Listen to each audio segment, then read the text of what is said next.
Good morning.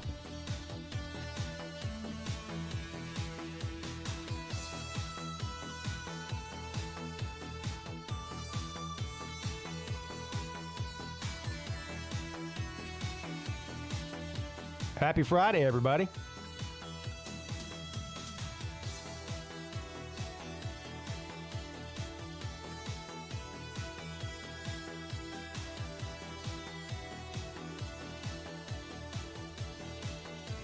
What did I miss while I was gone?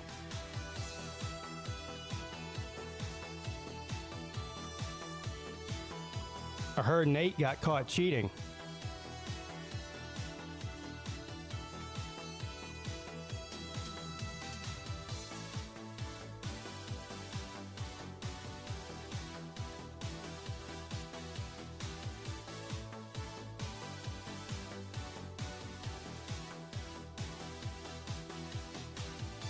There he is. 10 more days. Is that right? Yes, that is right.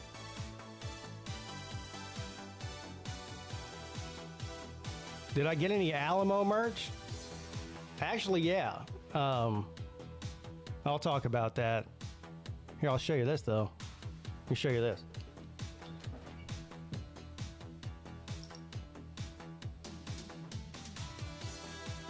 Armadillo, bro. Look at that.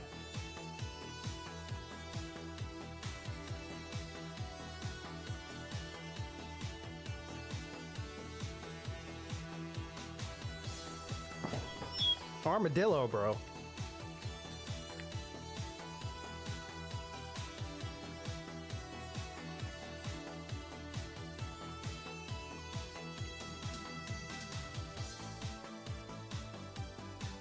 I was going to kill the armadillo on a stream, but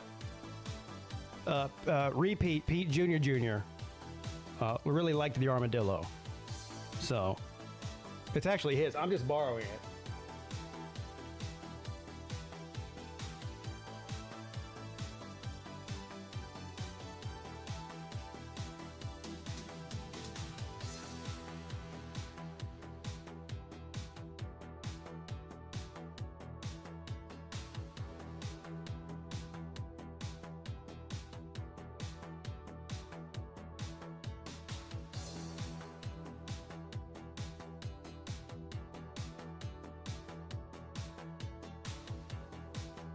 Well, the good news is with Nate, he's coming here in 10 days, according to him.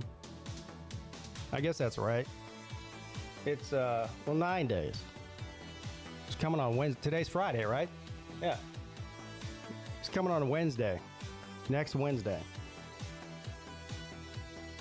No.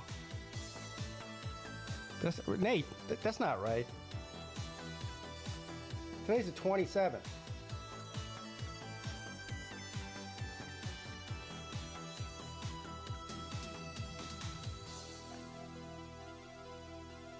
It's 11 days, Nate.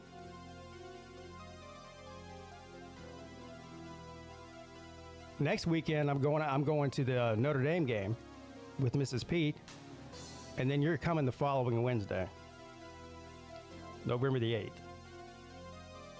What's up, Octavian? Big game for you this weekend.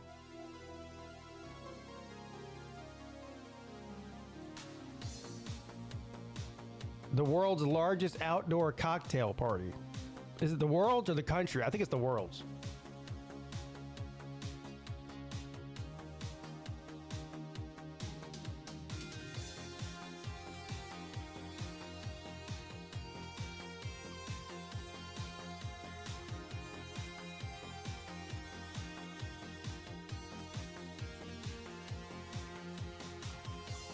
Yeah, the world.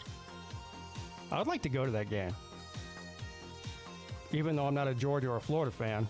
I am a fan of cocktail parties, especially the outdoor kind.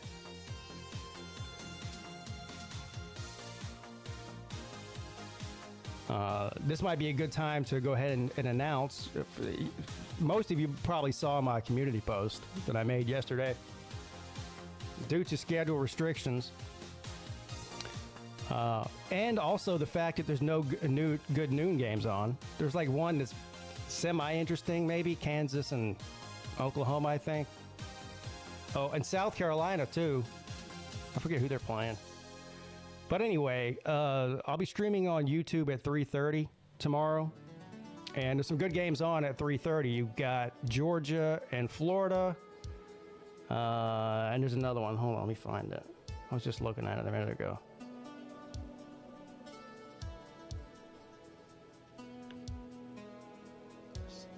Of course, Clemson's on at 2 on the CW.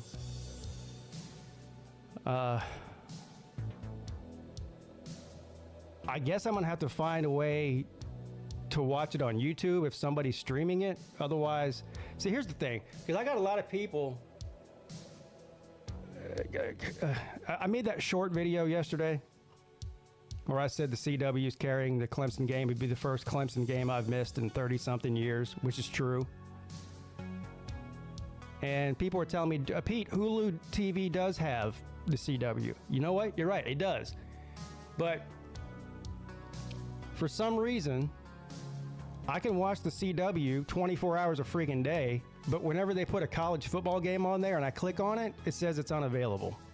I've tried to watch 2 different ACC games over the past couple of weeks on the CW on Hulu TV, and it won't let me.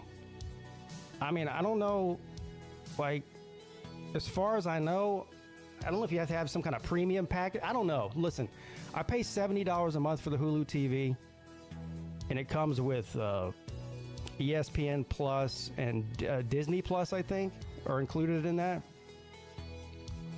I don't know if there's another tier that I don't belong to. I don't know. I think there's only one tier. But anyway, to make a long story short, I'll try it. I mean, when 2 o'clock rolls around, I'll turn on my Hulu TV and see if I'm able to watch it on there.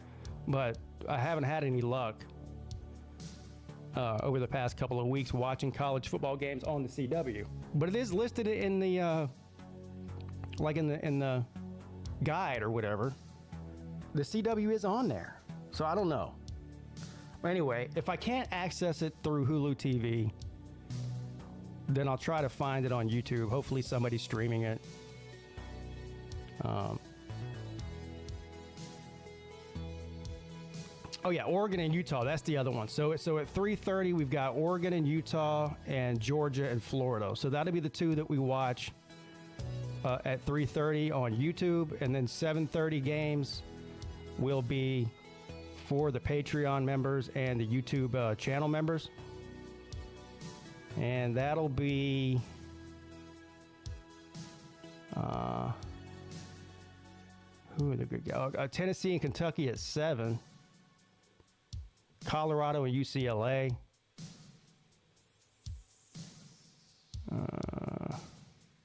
Is North Carolina on upset alert? They lost to Virginia last week. How do you do that?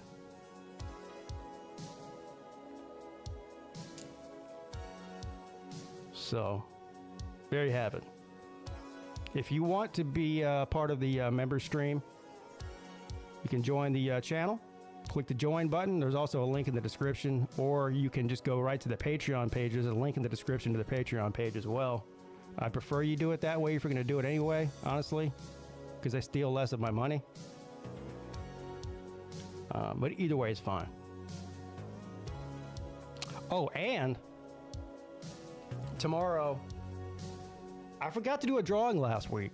I'm surprised nobody reminded me. But anyway, at the top of the Patreon stream, I'll pull 2 names this week out of the hat, and we'll give away some coffee mugs and some beer mugs, bro.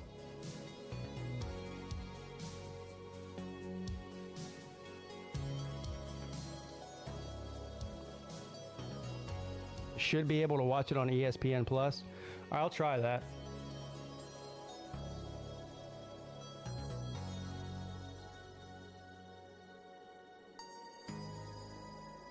Can I believe that Rutgers is bowl eligible and Tennessee isn't? Well, Clemson isn't either. Yeah, Clemson's 4-3. Casket!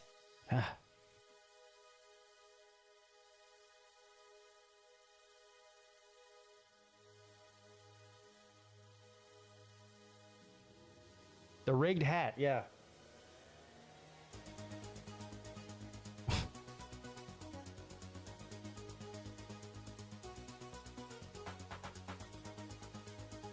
I'll have my eye on you, Nate. I'll let everybody know if you're cheating.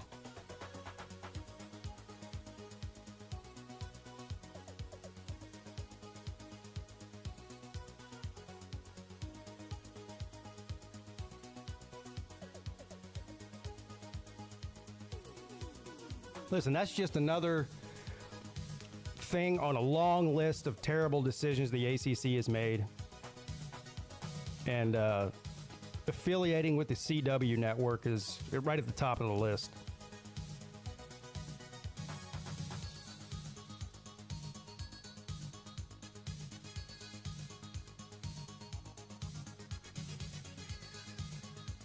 The Clemson versus Arizona Sun Bowl is possible? Ah, dang.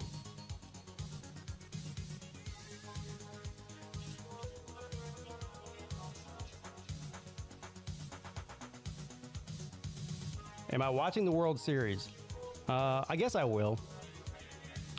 We watched the last two games of the... I don't even know what it is. Whoever the Phillies were playing, the Texans, I think? I can't even remember. Who are the Phillies playing? We watched the last two games. Mrs. Pete's a Phillies fan. So we watched that when we were in Texas.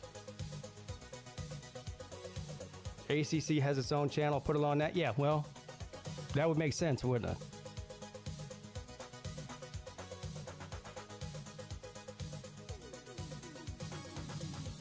I mean, how much money could the CW possibly be paying the ACC to broadcast one shitty game a week? It can't be that much.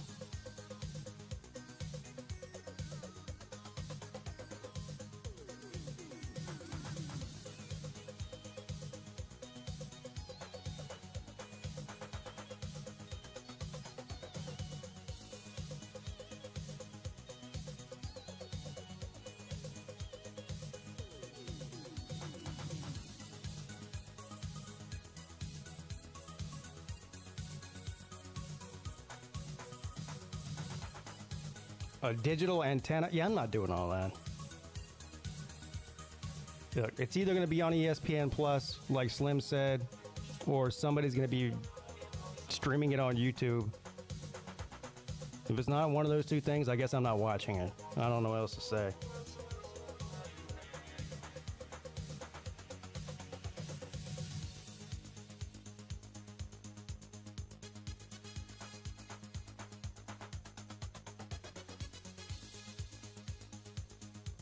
When am I making Bidget review?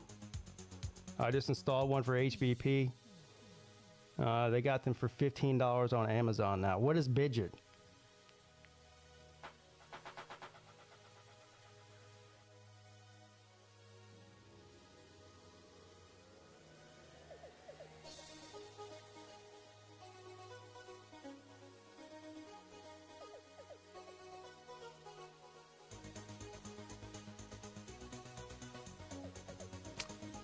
Yeah, thanks, Let the Big Dog Eat. Oh, yeah, by the way, so the original plan was to start the midday show today on the second channel. I'm going to do it on Monday. I'm not even sure. I'm assuming I could live stream from there. I've never done it before. I don't know if you need like a certain amount of subscribers. I don't even know how many people are on there. 100 something maybe? Anyway. Starting on Monday morning at 11 a.m., I'll start doing the midday show over there on that second channel. So if you're not a member over there or a subscriber over there, go subscribe. There should be a link being posted by Nightbot in the chat to that channel.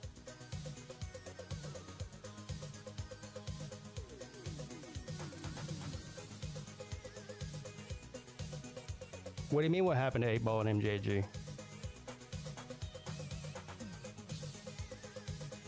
I'm assuming they're alive and well.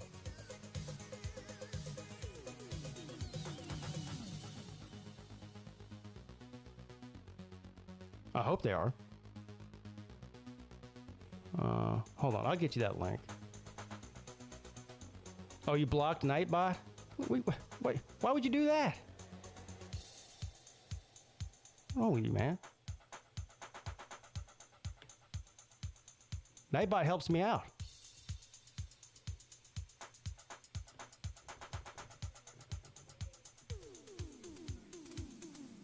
Here it is, right here.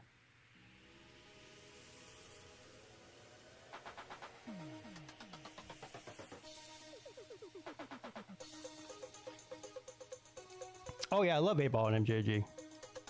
I still play them. Not on every show.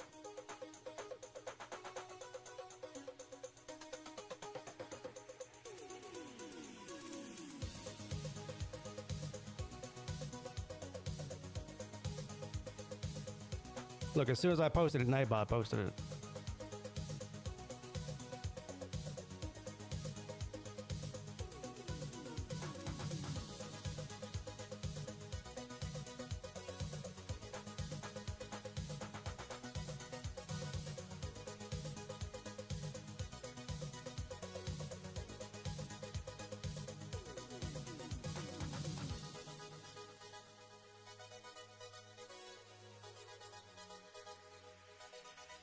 And the way I'm going to do the second channel is I'm going to make everybody who's a... So first of all, the second channel is not monetized. Obviously, I don't have enough subscribers over there yet. But anybody who is a member of the channel or a Patreon member will be moderators over there. That's how I'm going to do that. I don't know what people get all hung up on moderator status. I honestly don't even really pay much attention to it.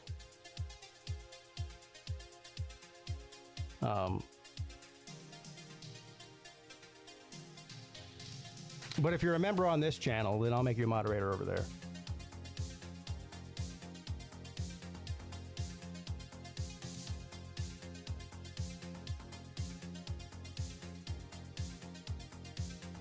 Do you know if it's true that you can buy subs? I've heard of people being accused of it on other platforms. Was wondering if there was any truth to it.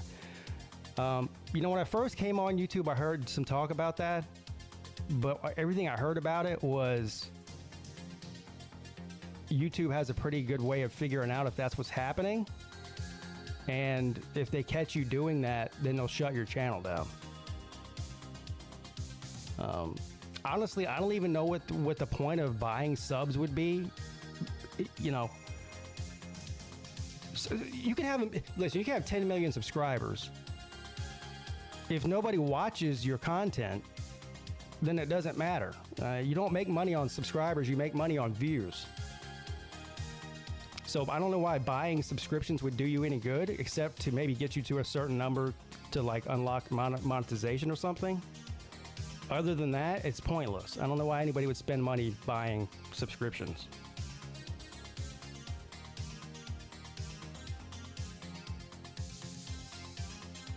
Unless you just want to say, hey, look at me, I've got 100,000 subscribers, or I don't know.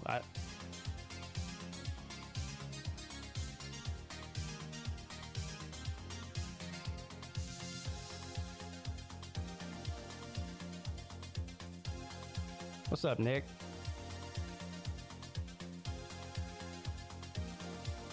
What's up, Ballard?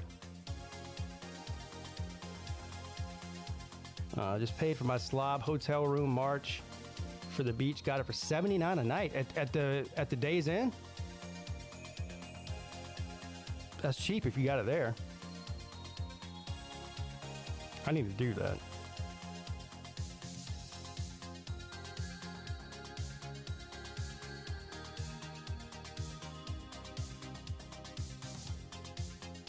Uh-oh. I need to go ahead and do that now if that's what they're charging, because whenever we first decided to stay at that hotel, I looked at it. I even called them. I think I called them on the Midday show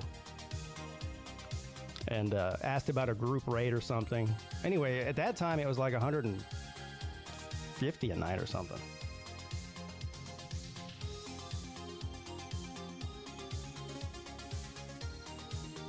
Colby is coming to Vegas with us.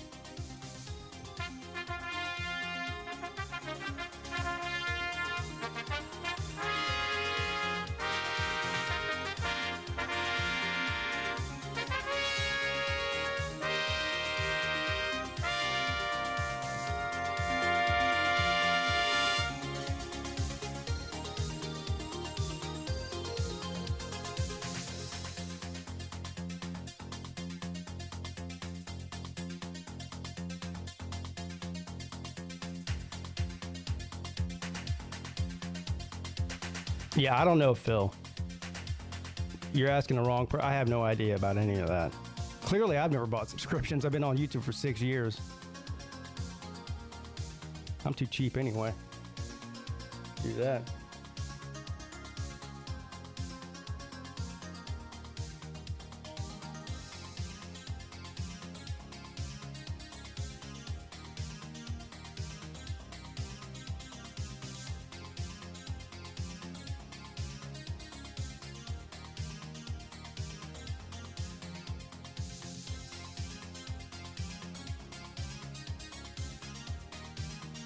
I still got to get my plane ticket to Vegas, too. I got to do both those things.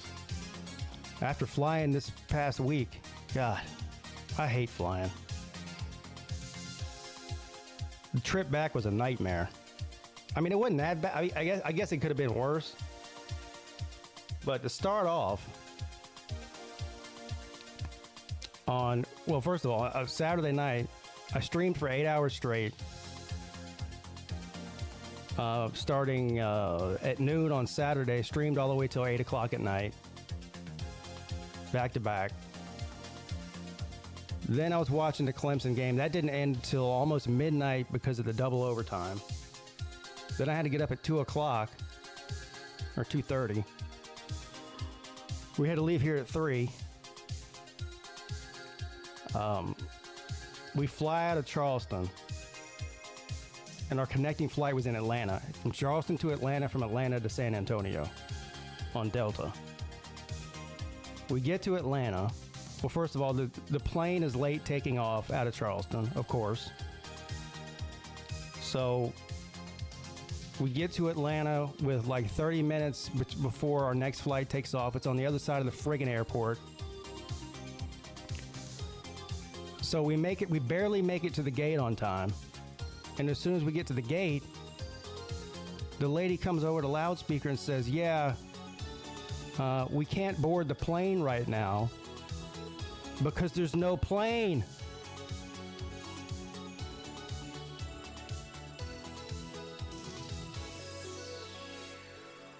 They forgot to send us a plane.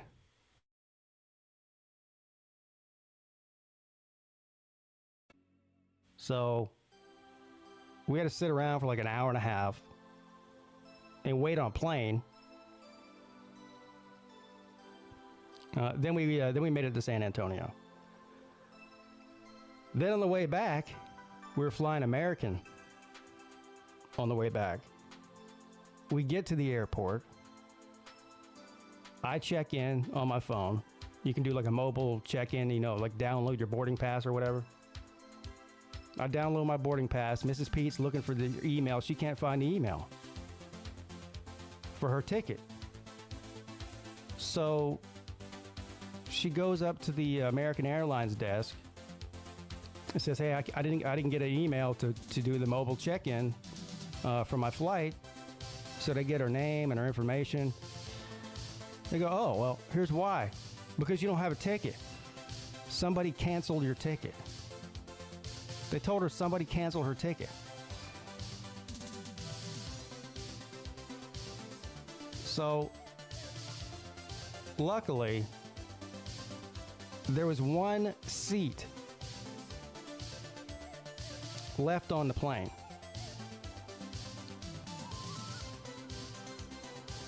So she got that seat. So then we fly from San Antonio to Dallas Fort Worth Airport. Oh, I forgot to tell you this part too. When we were going through security after she got her plane ticket, we're going through security, and you have to take off. You basically have to get naked at this point. You've got to take off everything on you, empty out all your pockets, take off your shoes. I mean, it's like a strip tease. Anyway, you have to put it all in these buckets. And they put it through a scanner, and you got to walk through the metal detector and all that shit. So I get through the metal detector, I go to the other side, I'm waiting on my shit to come out of the other end of the x-ray machine. And my stuff comes out. Everything comes through except for what? One of my shoes. So I had one shoe. And anybody who's been through these security checkpoints at the airport, you know, I mean, they herd you through there like a bunch of cattle. So there's like 15 people standing there with no shoes on, waiting for their thing to come through. And everyone's trying to get dressed like it's a dressing room, right in the middle of the line. Well, I have no shoe. So I'm yelling at the guy that I don't have a shoe, and he's just ignoring me. You know, the guy who's looking through at the X-ray thing.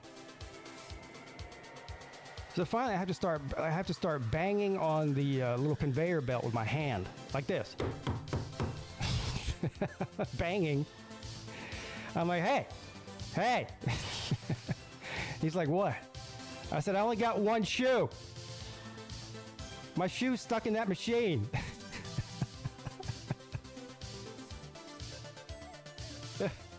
He has to stop. He has to stop the whole security line so they can go inside this damn machine and look for my shoe. Anyway, they found the shoe. So then we fly to Dallas for the connecting flight to Charleston. We get to Dallas. Everything seems okay. Plane is boarding on time. There's actually a plane there. That's good too. We get on the plane. They close up the door and pull away from the gate. He then comes over the speaker, the pilot, and says, hey, got some bad news, folks. We have too much hydraulic fluid in something. I don't know. The landing gear or something. He goes, so they're going to have to come and bleed some of the hydraulic fluid out of the line. He said, no big deal. This happens all the time. It should only take about 15 minutes. Right? This pilot's now a Raj all of a sudden. About 15 minutes. So I'm like, okay. 15 minutes. I can deal with that. Well, 15 minutes goes by. 20 minutes goes by. 30 minutes goes by. Then the pilot comes back on the speaker and says, yeah, remember how I told you it's going to take about 15 minutes? Well, it takes 15 minutes once they get here to do it. There's nobody here to do it.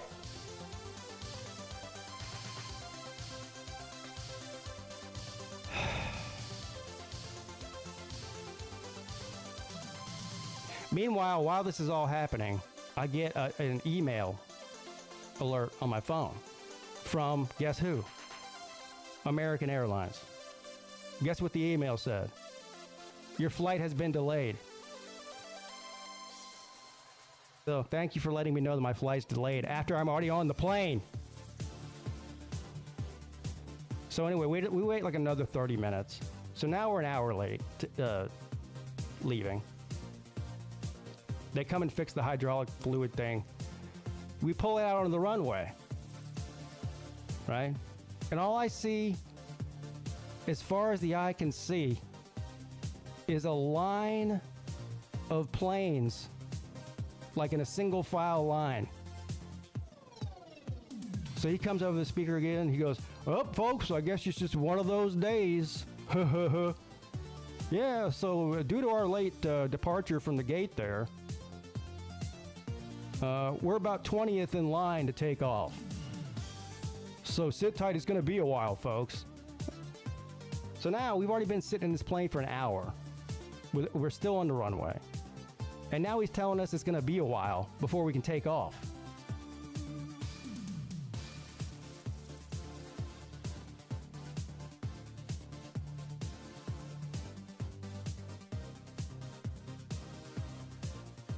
And it was like another hour and a half before we finally took off.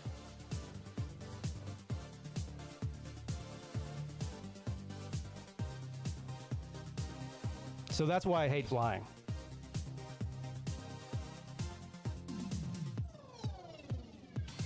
No, that's the other thing, Huffer Billy, is that whenever when you're taxiing the runway like that, everybody has to remain seated with their seatbelt on. And no, they don't bring the drink cart down. It would have been one thing if they brought the drink cart down and said, hey, do you want some drinks and some food while we wait? But no, they don't do that. They wait till they get in the air to do that.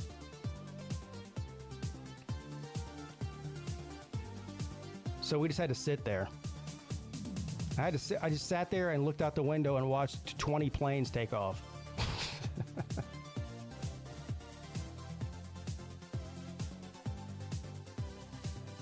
Now, to their credit, there was a bunch of unhappy people on that plane. You know, people had places to go and shit. And so when we did get in the air and they did bring the drink cart down the aisle, normally if you get alcohol, you have to pay for it, and it's not cheap. It's like $12 for a drink or something. It's like going to a sporting event. Well, they get to my seat, and I was like, I need some bourbon. I was like, you got any bourbon? He's like, yeah. I said, give me 2 of them. You know, like the little mini bottles? I said, give me 2 of them. And I pulled out my wallet to pay him, and he just waved it off. Said, don't worry about it, it's on the house. So I got $20 in free drinks out of it, I guess.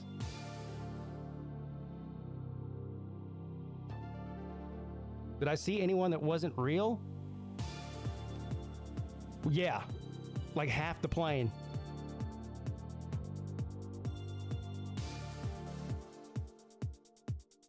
Have I rode an Amtrak train? Yeah, not, shit. I was probably 10 years old. That's the last time. I've never ridden it as an adult. I would, though. It's way nicer than a plane. You got more room, stand up and walk around. A lot of those trains have bars you can go sit at and watch TV. But, if you're taking the train to go somewhere, you better not be in a hurry. It's going to take a while.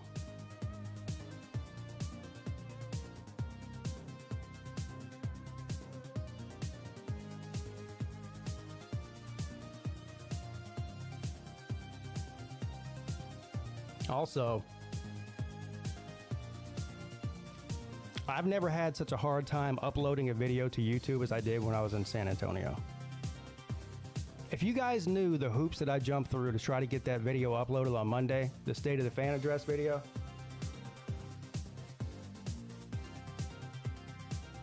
first of all, I shot the video 3 times. Well, 3 different videos. I woke up like 6:30 Monday morning, got right to videoing, recorded the 30-minute long rant video about the Clemson game. Went to upload it.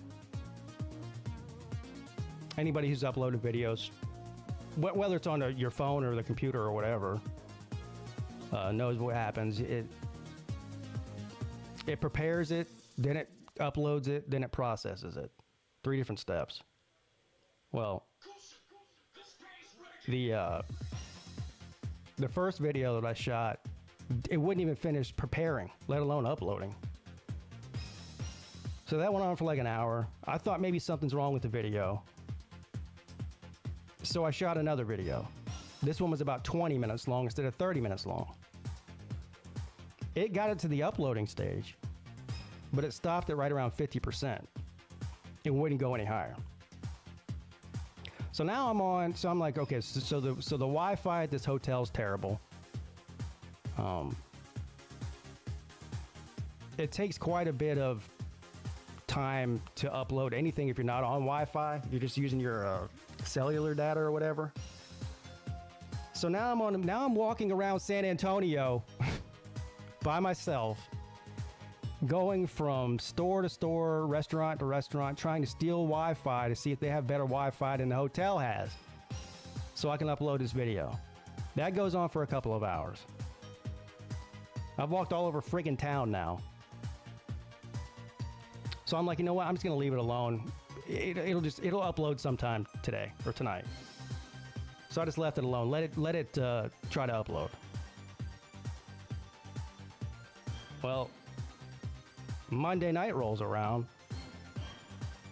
Still no change. It's still stuck on like 50%. So me and Mrs. Peete walk across town to some convention center where she claims the Wi-Fi is good because she was at a convention. So we walk all the way across town, and same thing. Basically, it's not uploading. I spent like 6 hours trying to upload that video.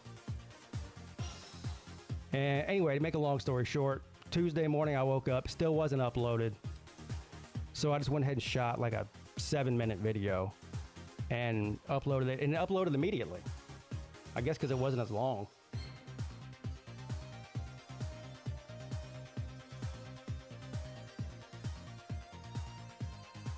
The thing that pissed me off, though, is all the people in my comment section and in Lou's comment section. Oh, look at Pete. Look at Pete not uploading videos because Clemson lost the game. If they knew what I went through to try to upload that freaking video. And by the way, Clemson losing is the time to upload a video the next day about it.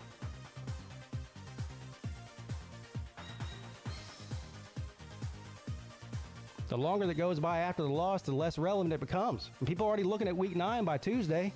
They forgot about what happened last weekend.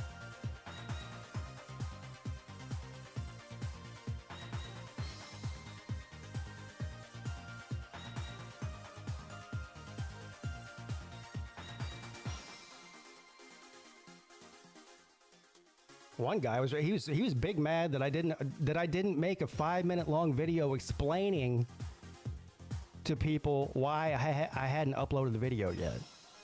He was all hung up on I should have made a video telling people why I didn't make the video yet.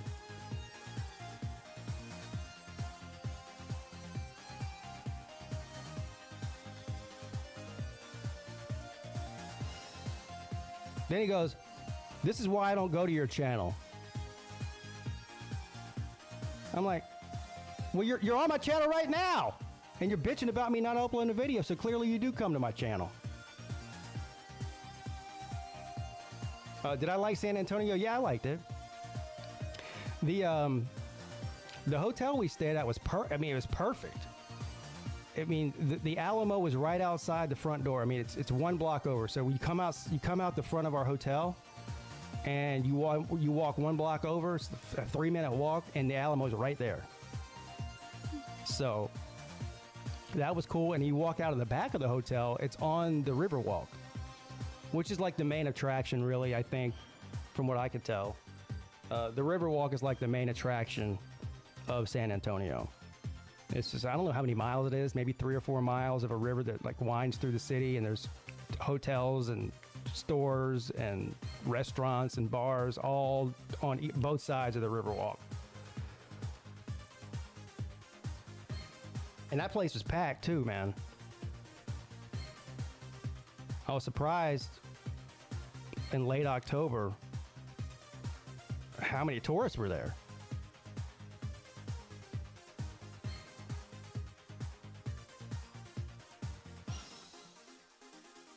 And we spent most of our time on the Riverwalk, I think, because there's just so much to do there. And there's also a shopping mall right across the street, right next to the Alamo, right across the street from the hotel, with 2 movie theaters in it. It was a nice shop. Hell, I can't tell you the last time I've been to a shopping mall before this week. But it was a nice mall. And we actually went and saw a movie one afternoon.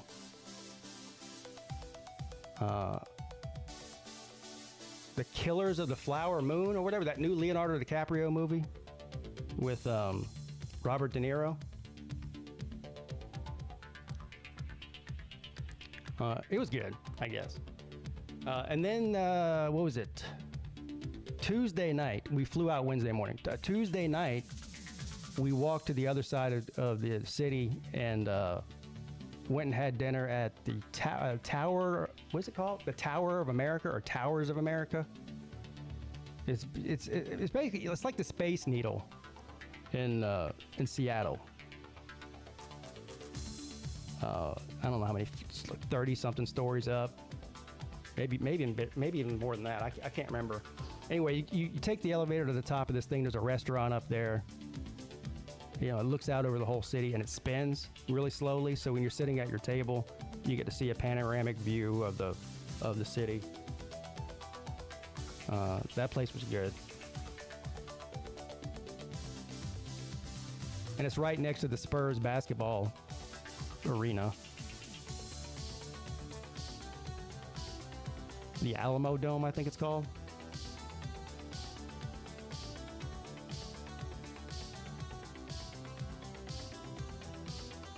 Am I sure I can't get the CW?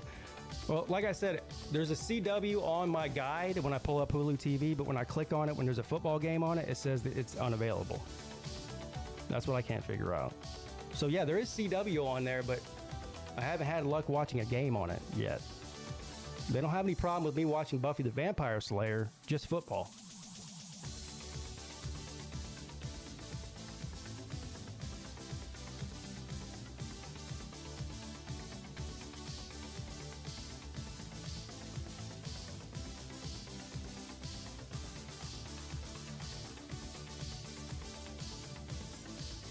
What's up, Derrick Henry, SC Country?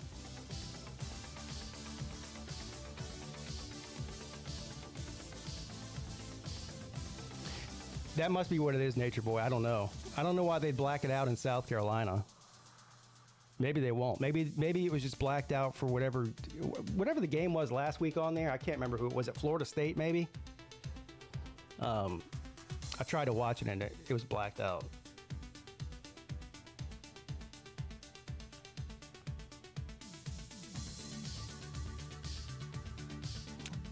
If you've never been to the Alamo, it's a church,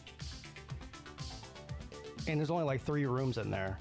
But anyway, when you go in there, they had like this memorial in there with all the names of the people that died at the Alamo and where they're from. I didn't realize that many people died there. It had to have been 100, over 100 in that little building. But anyway, most of the names, most of them were from either Texas, Tennessee, South Carolina, Georgia, and then you had a bunch of people from Ireland and England, and then some other states too. Like there's a couple from Pennsylvania, Massachusetts, and Ohio, and I don't know, there's a handful of different states, but most of them came from the Southeast, Georgia, South Carolina, North Carolina, and Texas.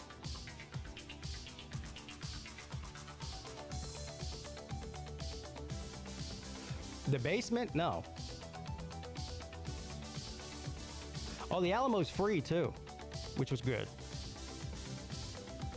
I mean, you could take a guided tour and it costs money, but just to go inside and look around like we did, it's free.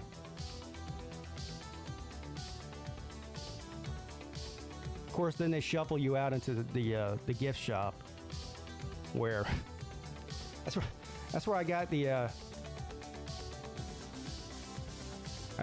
armadillo in the gift shop.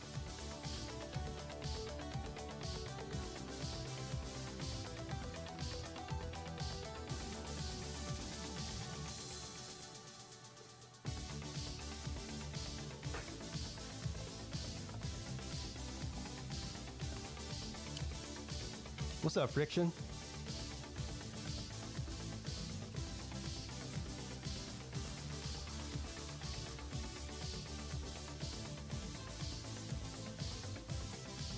I'd go back to San Antonio.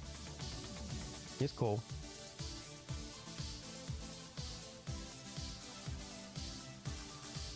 I really want to go to Austin next, though.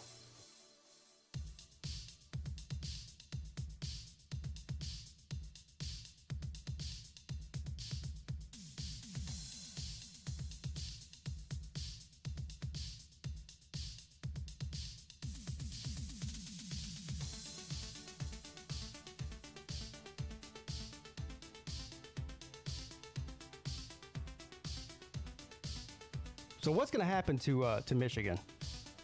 Do we know?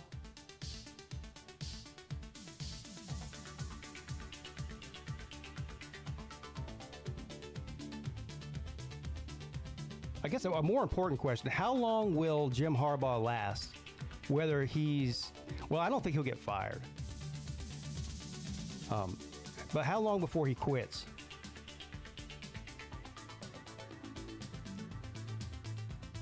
Bowl ban, you think? That would include the postseason if they win the Big Ten. Is there any way they could get banned from playing in the Big Ten championship? That's the question. Because I don't think the Big Ten has control over the bowls. That's the NCAA. I guess the Big Ten could say you can't play in the championship game.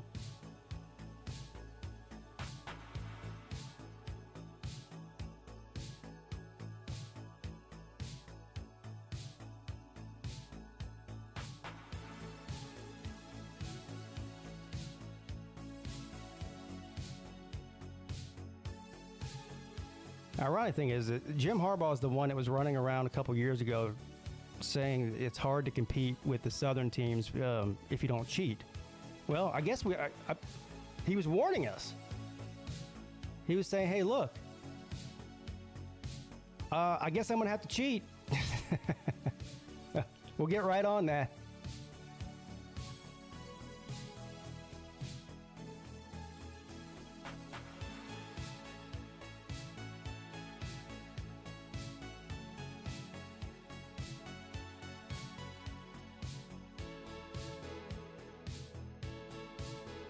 Does anyone think that Florida can beat Georgia?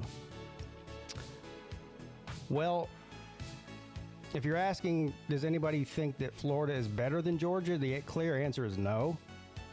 We all know that. But judging from some of the games that have happened all over the country this year, nothing would surprise me. I mean, nothing would surprise me.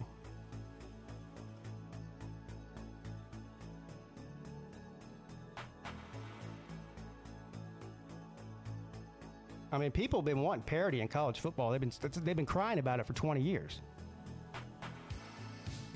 Well, you got it.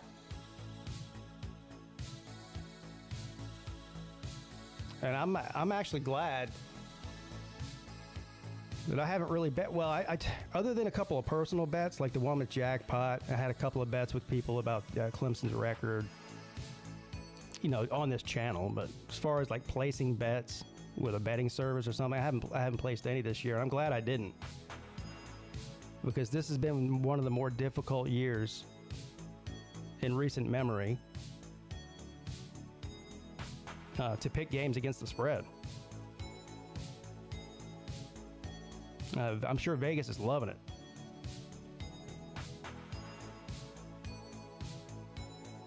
No, nobody is unbeatable. Well, that brings me to another story. When we were in San Antonio, it was Monday night. It was Monday night. We went to this steakhouse on the Riverwalk there. It was a pretty nice place. Anyway, we sit down at the bar, and there's this woman sitting there. And as soon as we sit down, she's like, "Oh, great, somebody to talk to. I've been sitting here all day." I'm like, "Oh, great, this lady's been sitting here drinking martinis all day." And she was really kind of loud and obnoxious. And anyway, so Mrs. Pete's talking to her. And we look over, she's wearing an Ohio State shirt. She goes, "Where are y'all from?" He's like, "Oh, South Carolina." She's like, "Oh, I'm from Ohio." And so then we started talking about football. We told her we were Clemson people. But she went on a tirade about how terrible Ohio State is this year, and how they suck. And I'm like, yeah, well, you're undefeated. You beat Penn State. You beat Notre Dame. I'm like, what are you complaining about? She said, "Oh yeah, well we're gonna lose to Michigan. Bad." Like, not for nothing, but I don't see how you can be unhappy with your team going into week 9. You're undefeated.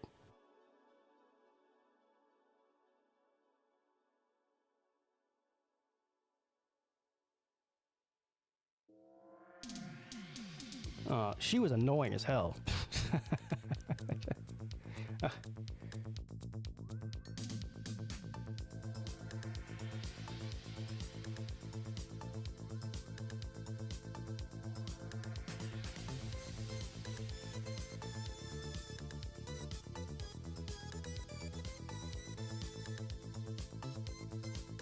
Did she say that Ryan Day is soft? Well, pretty much.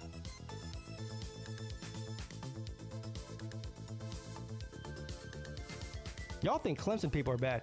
Ohio State loses a game or almost loses a game, then they're ready to throw themselves off a bridge. I mean, their expectations are so ridiculous as fans. She was a prime example of that. She's one of these people that thinks they should win every game and win the national championship every year, otherwise they're no good. You know.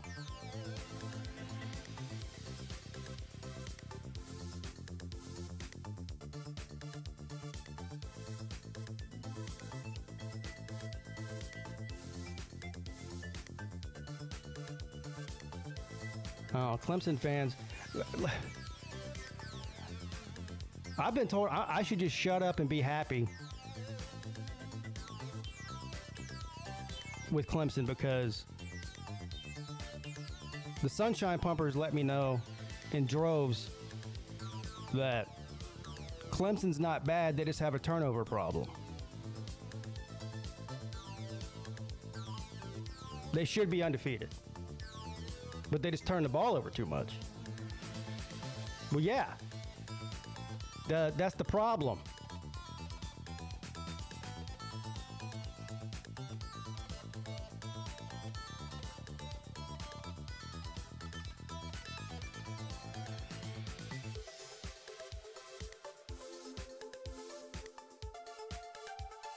Let me pull this up.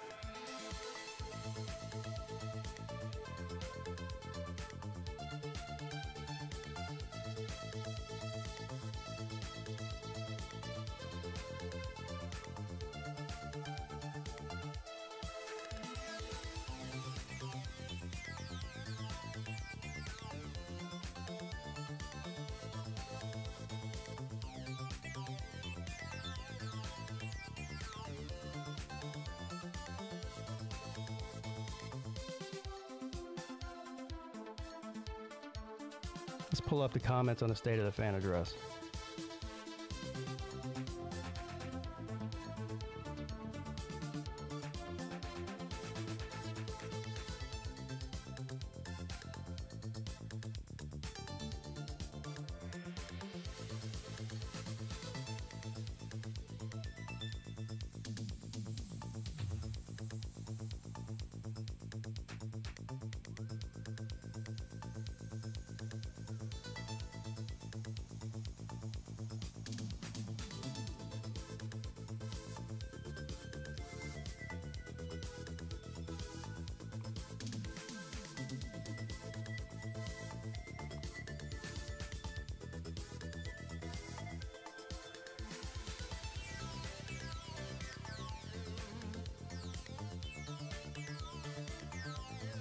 You know, I got a bunch of, you know, if you think you could do better, you know.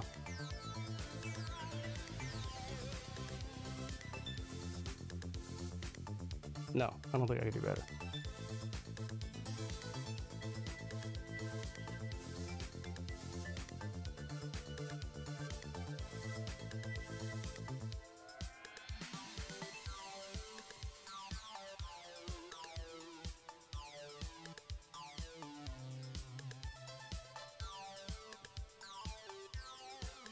Anyway, I'm not going to filter through all those.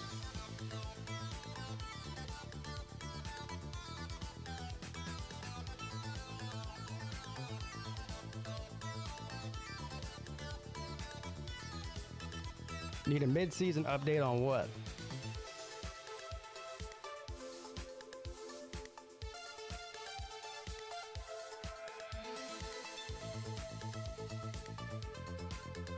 Yeah, Clemson would be good if they weren't not bad. What's like?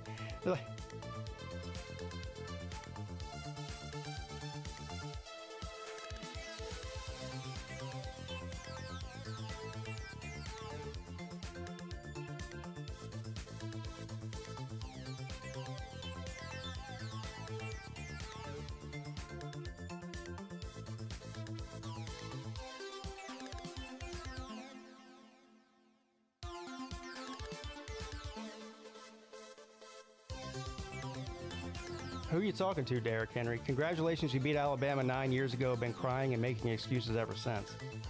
Who's you?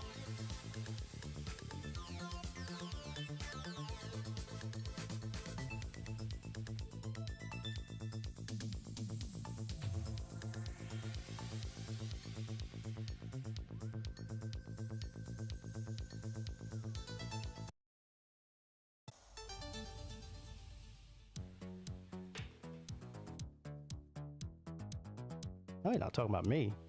First of all, Clemson beat Alabama in 2018. It's 5 years ago.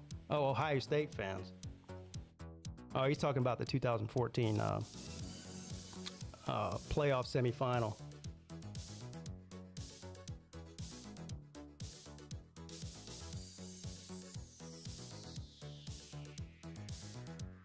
Oh, yeah, that's the other thing about that girl, the Ohio State chick at the bar. She was just on cue. She was still complaining about the 2019 Clemson versus Ohio State game. I told you, people, they don't stop complaining about refs.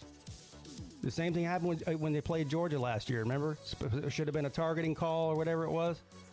You think that's going away? It's not. You're going to be hearing about that for the rest of your natural life. They don't let it go. They should have won every game because the refs just don't like Ohio State. Never Ohio State's fault. It's always the refs' fault.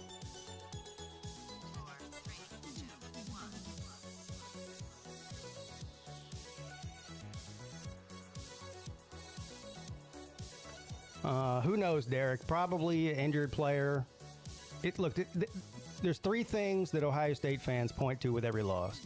It's either an injured player, the refs, or the weather. Or a combination of the three.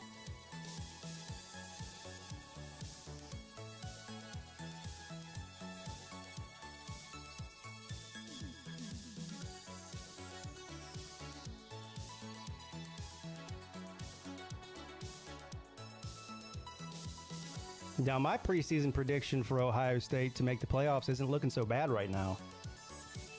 There's still two of the teams that I picked. I picked Southern Cal. Clearly, that's not happening. I picked Clemson. Clearly, that's not happening. And I picked Georgia and Ohio State. Georgia and Ohio State are still in the mix.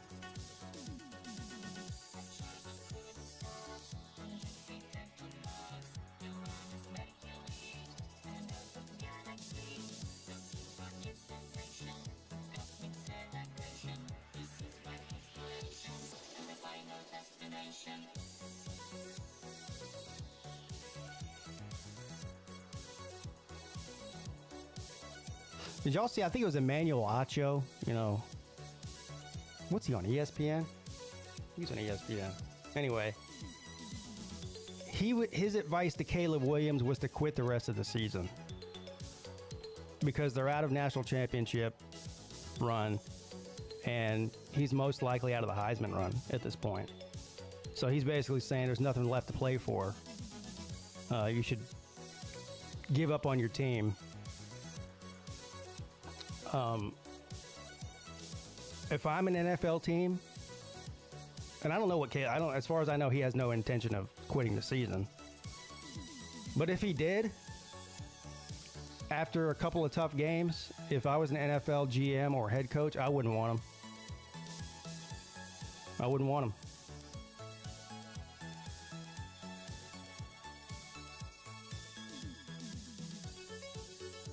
Should Drake May quit too?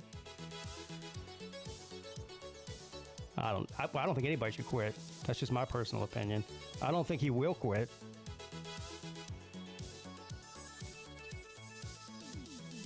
And I'm not sure that Williams will either. Now, he might end up sitting out a bowl game, you know, if they don't go to the playoffs, which they're not going to.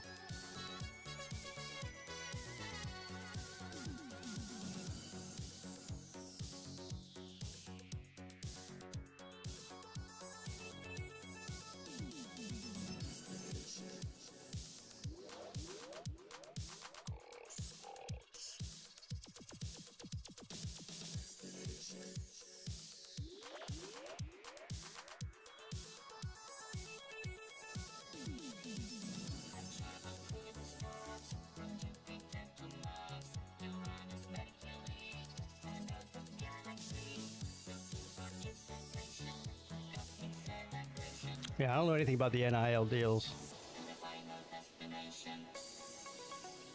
I guess it depends on what kind of contract he signed with said company that he has to play or refund some of the money, or I don't know. I guess that goes player by player.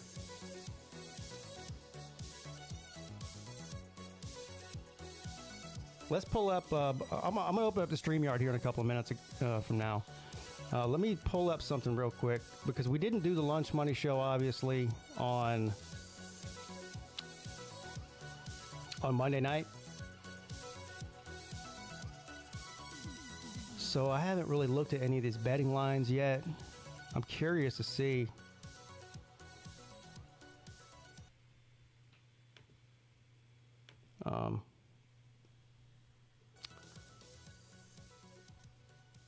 Some of these lines here.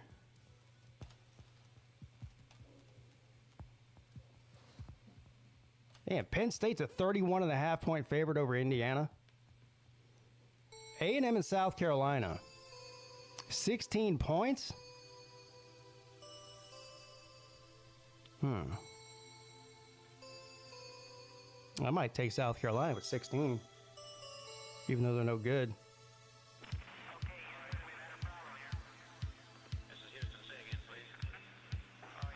UCF a 7-point favorite over West Virginia. I'd probably take West Virginia in the points in that one. How is Clemson a 9.5-point favorite on the road against NC State? A team that cannot score in the red zone.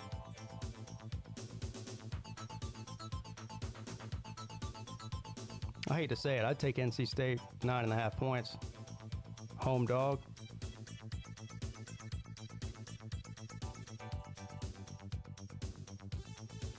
Georgia and Florida 14.5.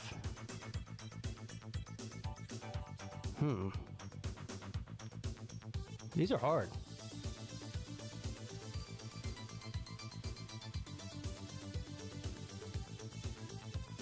Do we think that spread would be even higher if Brock Bowers wasn't hurt? Probably.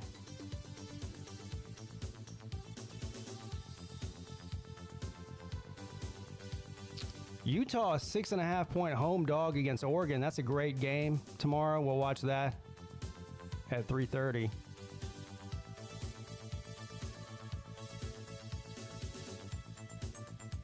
Look at this.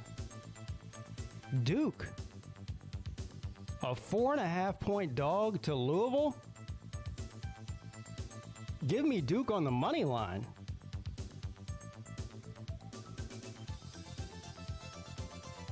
There's your best money line bet of the day, plus 160.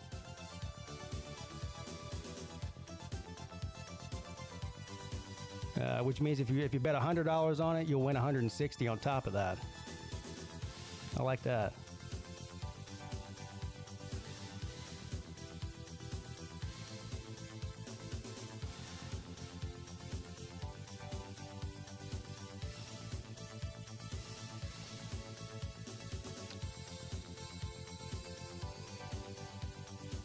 Tennessee and Kentucky. Tennessee a 3.5-point favorite on the road. A lot of home dogs in some of these conference games. I actually like Kentucky there at plus 3.5. Although I'm not confident about that. A night game at Kroger Field.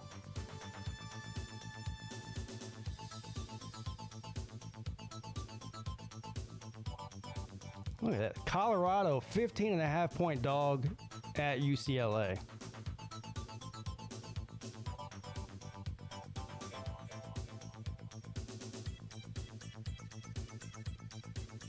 I actually like this tier too. I like Carolina, North Carolina, that is.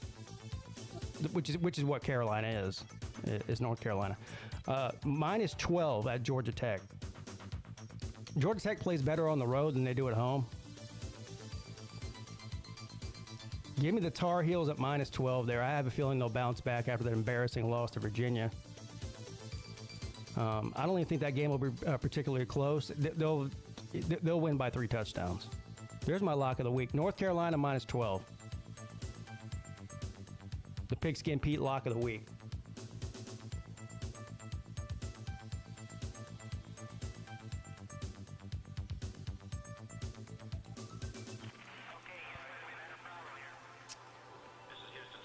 There it is.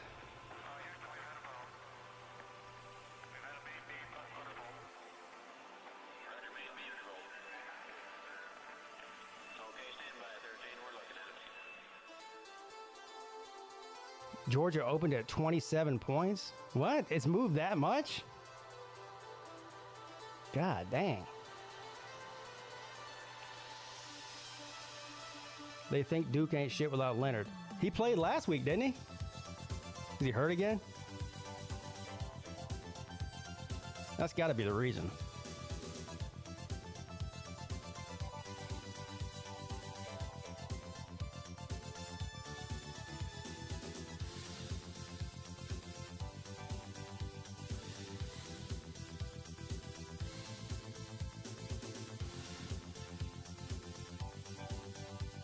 You know what one of the most popular Halloween costumes is this year? Or is going to be? It's very easy to do, too. I even thought about doing it. I still might do it. Well, I don't want anybody copying me. All you gotta do is dress up like Jim Harbaugh. Some khaki pants, a Michigan shirt, a Michigan hat, some glasses. Eyeglasses, not sunglasses. And walk around with a pair of binoculars. Easy.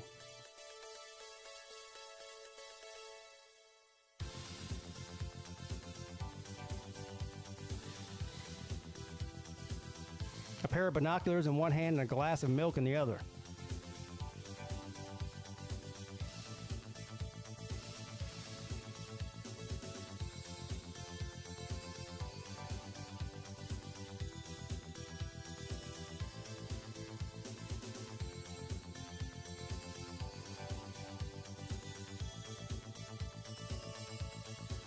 Sounds like your neighbor. Well, walking around with binoculars, you might want to move.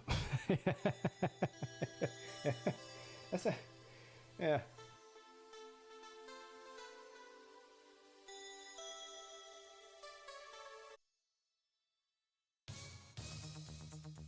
Nicki Minaj.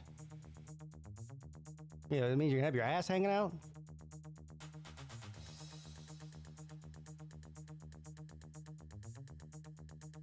If you're going to Dave Chappelle's show, be prepared to lock your phone up. He doesn't allow cell phones at his show. They give you a little pouch when you walk in, and they make you turn your phone off and put it in the pouch, and it locks, and nobody can open it but them. Now, you get to take the pouch with you. They don't take your phone, but you can't use it because it's inside that locked pouch. And then when the show is over and you're walking out of the arena or wherever, theater or wherever you're going, they have a little person there that unlocks your pouch so you can retrieve your phone. Which sounds like a pain in the ass, and actually it kind of is, because it takes a little time to get through when you get in for them to lock your phone up and everything. But honestly, it's kind of nice to be in a place with thousands and thousands of people and nobody's on their phone.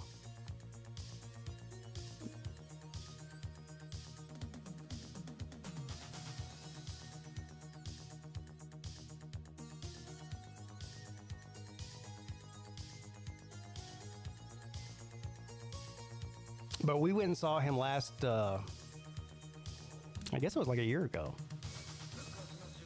I don't know, maybe it might have been earlier this year. Anyway, we went and saw him, and it was good.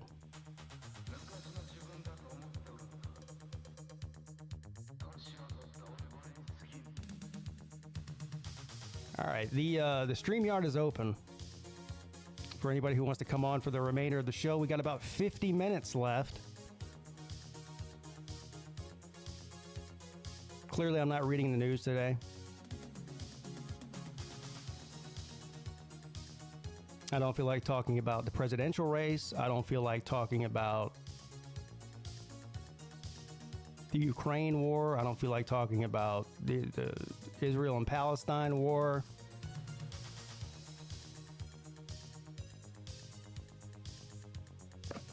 What's up? Welcome to the show, man.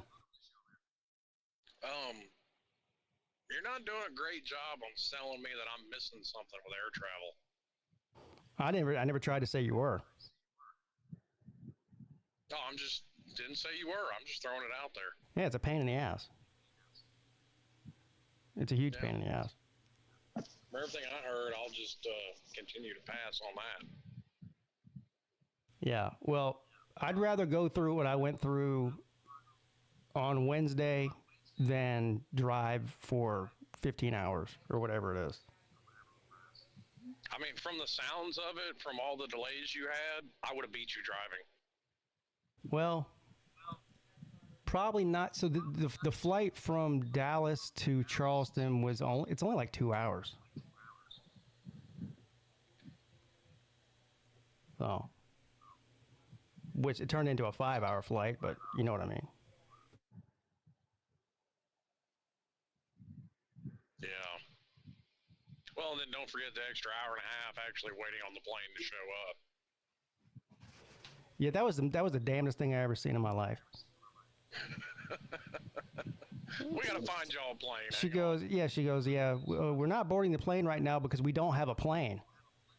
I said, what? And she goes, I'm gonna get there on hopes and dreams. Then she goes, they're sending one over.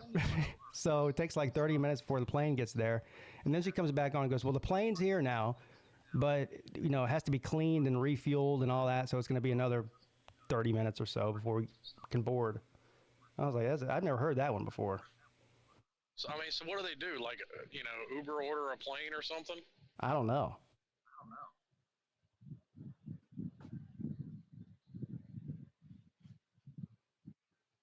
I feel like Amazon should have an airline. I'll pass on that. Is anybody else hearing an echo when I talk? Is it just me? No. Just me. I don't hear an echo. Can you guys hear that in the chat? Or, I don't know what's going on. I only hear it when I talk, though. Barbara says, yeah, they can hear it. I'm not hearing it. It's probably me. Let me try. Well, no, it was doing it before you came on. Slim, do you mind going back out and coming back in just to see if it fixes it? Yeah. All right. Can't trust these Miami fans anywhere. Yeah. See, it's gone now. It's not echoing anymore. Now that he's Do I gone. sound okay? Yeah. Okay.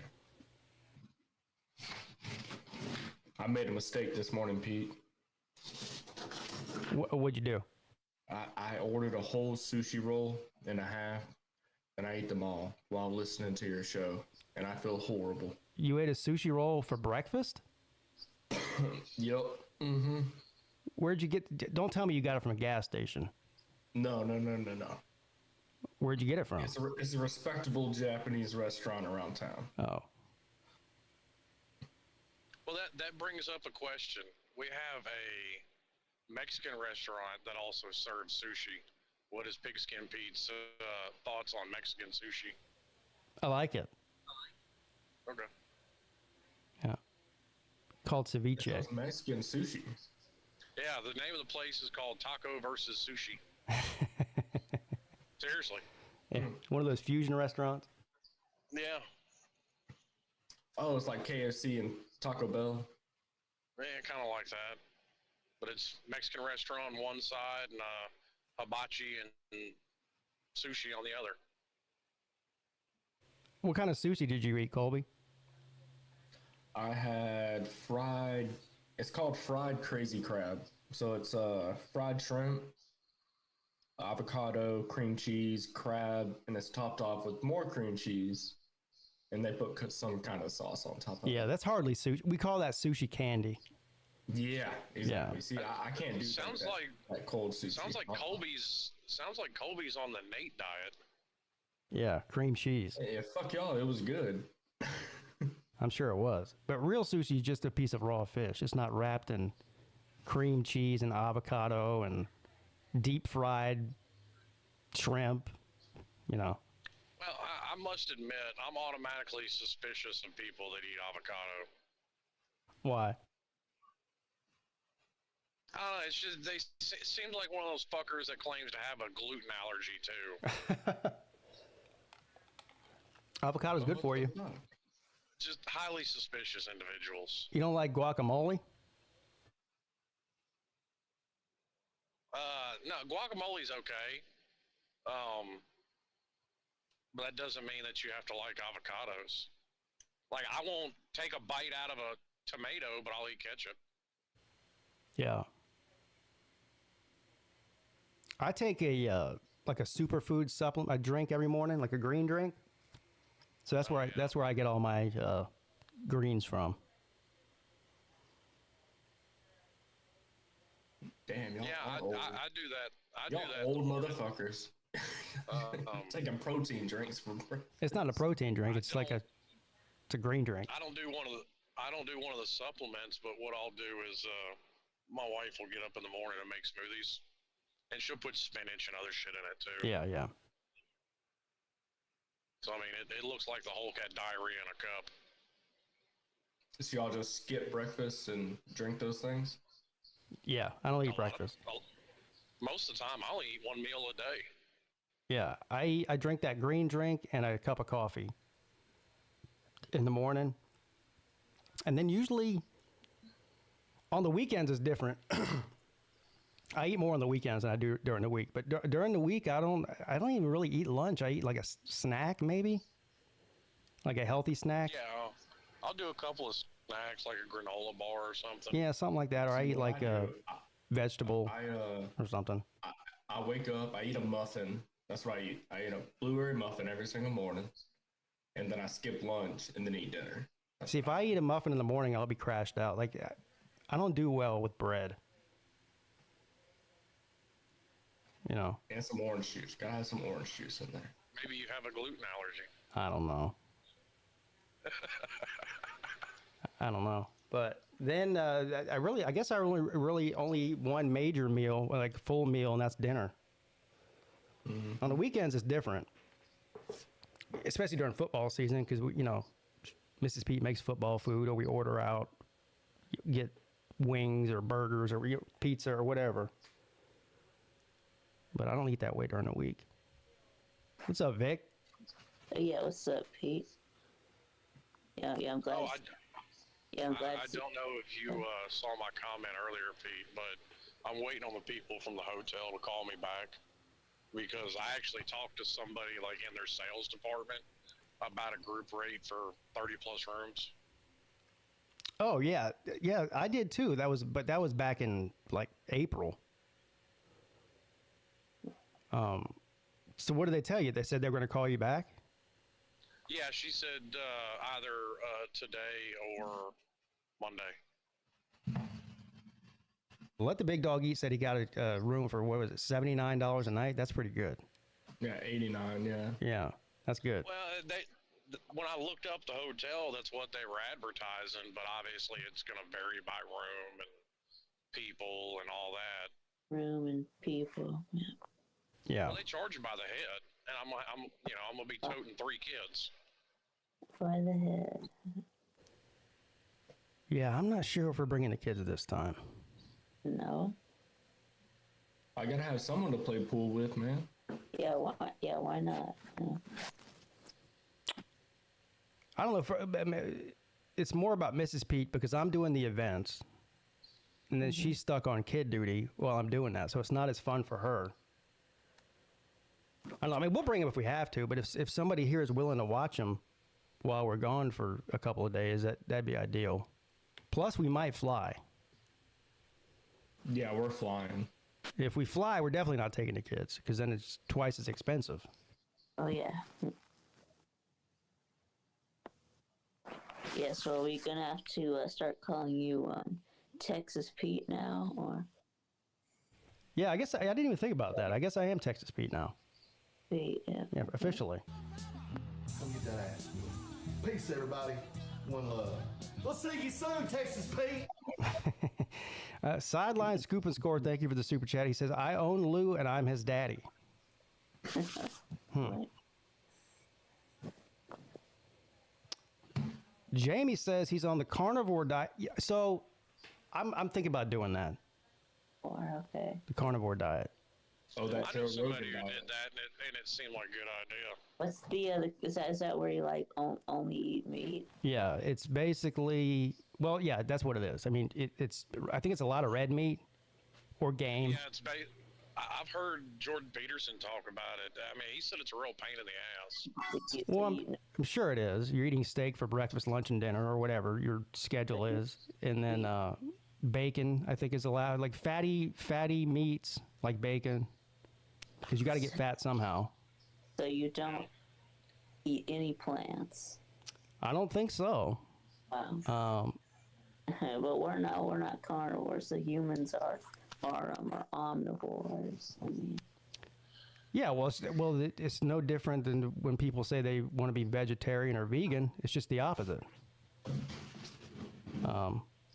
Now, I guess I wouldn't truly be on a carnivore diet if I did do it, because I'm still going to drink my green drink, and it's got all kinds of vegetables in it. But I mean, that's no different than taking a vitamin, though. Really what it's all about is not eating carbohydrates. That's what it really is. Which there's carbohydrates in vegetables and fruits. So that would mean not getting any fiber, though. So. Good morning, guys. What's up, Ballard? Fiber, you're gonna get constipated. Yeah. Yeah, then we can all say Pete is truly full of shit. Well, as long as you drink like sodas and sweet tea and stuff like that. No, I'm very boring. I do drink soda if there's alcohol in it. Yeah, like I'll have a shot of soda in my whiskey. I'll drink Coke Zero or Diet Coke or whatever with my vodka, or my bourbon or whatever I'm drinking. And but I don't drink soda outside of that. And then what was the other thing you asked me that I eat? The sweet tea. Oh yeah, I drink tea, but it's not sweet. it's unsweet. Sweet tea's the way to go. Yeah. I don't drink tea at all. I mean, sweet tea obviously tastes better. First of all, I've grown accustomed to the taste of unsweet tea, so it doesn't bother me. But I'm deathly afraid of sugar. I don't eat sweets. Yeah, that's my biggest problem. Too much sugar. What about fried stuff? Y'all eat a lot of fried stuff? No, don't even get me started. The only time I eat fried stuff is when I go out to a restaurant, like get fried shrimp or like, wings. Yeah. I don't really fry stuff at home. Sometimes Mrs. Peete does on game day. Road, like, what do you eat? When? Well, I'll show you. On the road. Oh. Because I haven't eaten anything yet today, so I'll show you. Hang on, give me a minute. I gotta pull in here. Let's see what Slim packed for lunch today. I'm gonna say it's a sandwich, a piece of fruit, and something else. A big ass avocado. A thing of yogurt. Actually, as a matter of fact, I do have yogurt. See? Yeah, there you go. The kids Go-Gurts. Yeah, he's got the one from the kids. Yep, I remember that. Yep, getting go. Look at these. Oh, he's got the main part of my lunch. That's nuts and cheese, isn't it? Yeah, and turkey. Cheese, turkey, and nuts. Where's it gotta go? And then I already ate my granola bar, but a little thing of mixed nut. Yeah, you need to get some fruit by the foot too. Yeah. Fruit by the foot. I mean, the problem is though, if I end up out longer, or if I get hungry when I'm on the road, it's pretty slim pickings to find something even halfway decent. Yeah. And then too, especially when I'm on the road, I end up drinking shit and caffeine in it because I don't sleep well in the truck. Like, I do good to get 4 or 5 hours of sleep. Yeah. Now, give me a second, guys.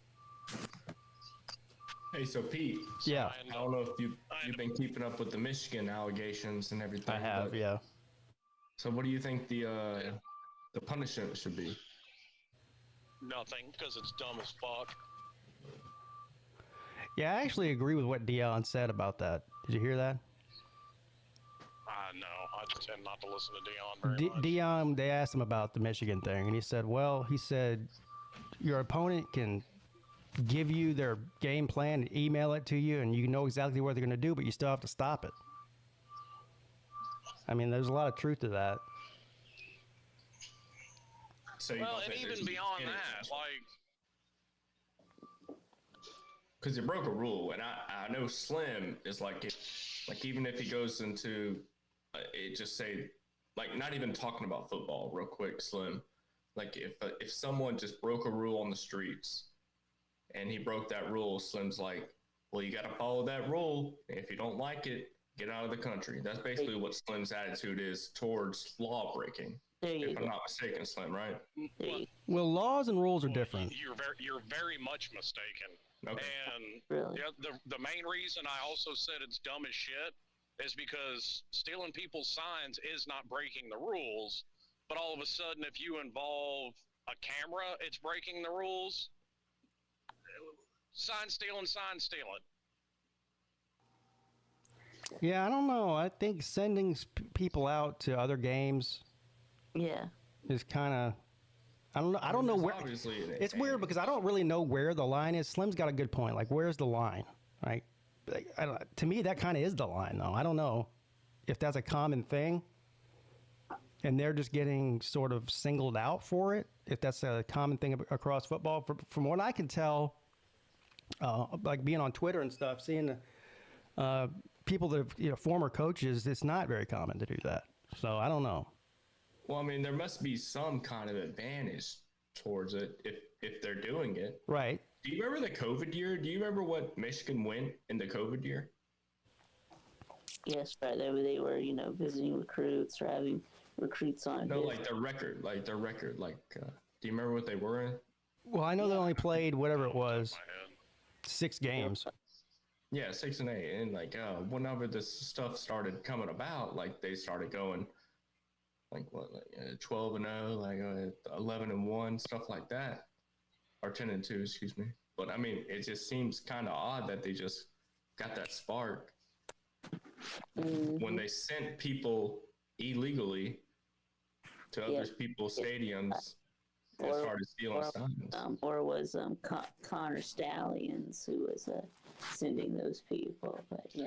Well, and like this, another reason this comes across as bullshit to me is because this is coming right on the heels of, them self-imposing whatever that was for Harbaugh at the beginning of the year. Somebody at the NCAA has a hard-on for Jim Harbaugh. Yeah. Y'all know that Connor Stallions wrote this Michigan manifesto. Have y'all Michigan manifesto? Jesus Christ. That brings me. So I don't know this. Where did this come from? Was there a whistleblower from inside that said they were doing this?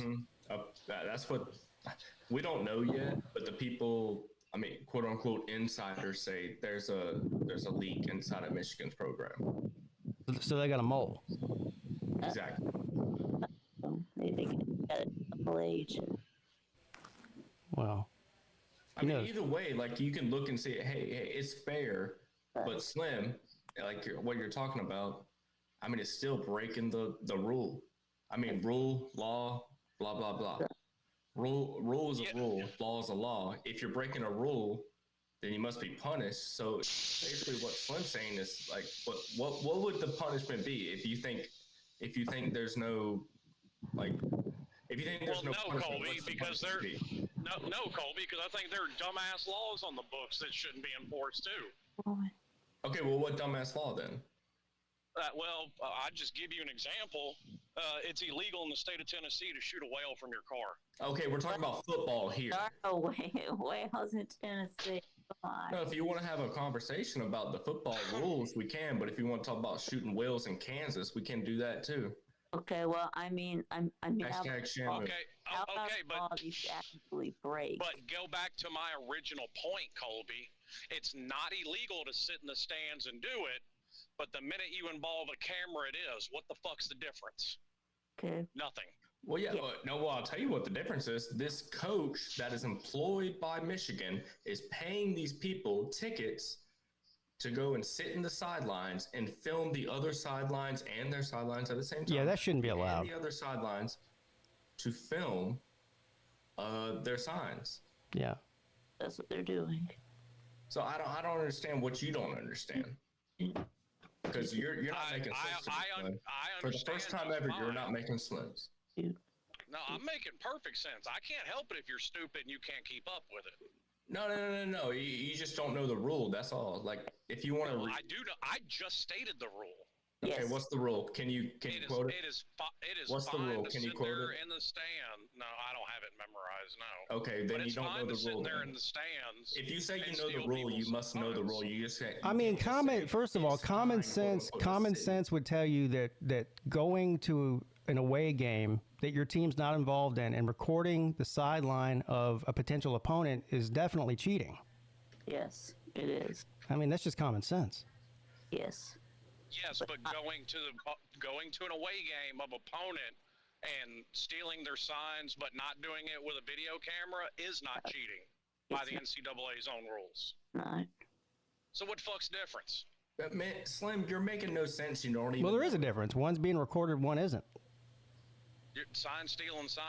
Does it matter? Sign stealing in a game is completely acceptable. Everyone does. So I guess what they need to do is find Rain Man who can memorize all of the hand signals by memory, and he can take it back to the facility and say this hand signal means this hand signal means that. No, what I'm saying is you can sit there with a note. You can sit there with a notebook, Study it. and copy down all the signals, but you can't sit there with a camera and do it. Somehow that camera makes it illegal.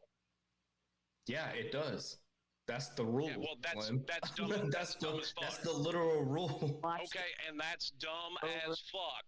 Well, I don't care. Sign stealing, no matter how you do it. This is just like the thing in the NFL with Belichick. So we're not talking about the NFL, Slim. We're talking about college football.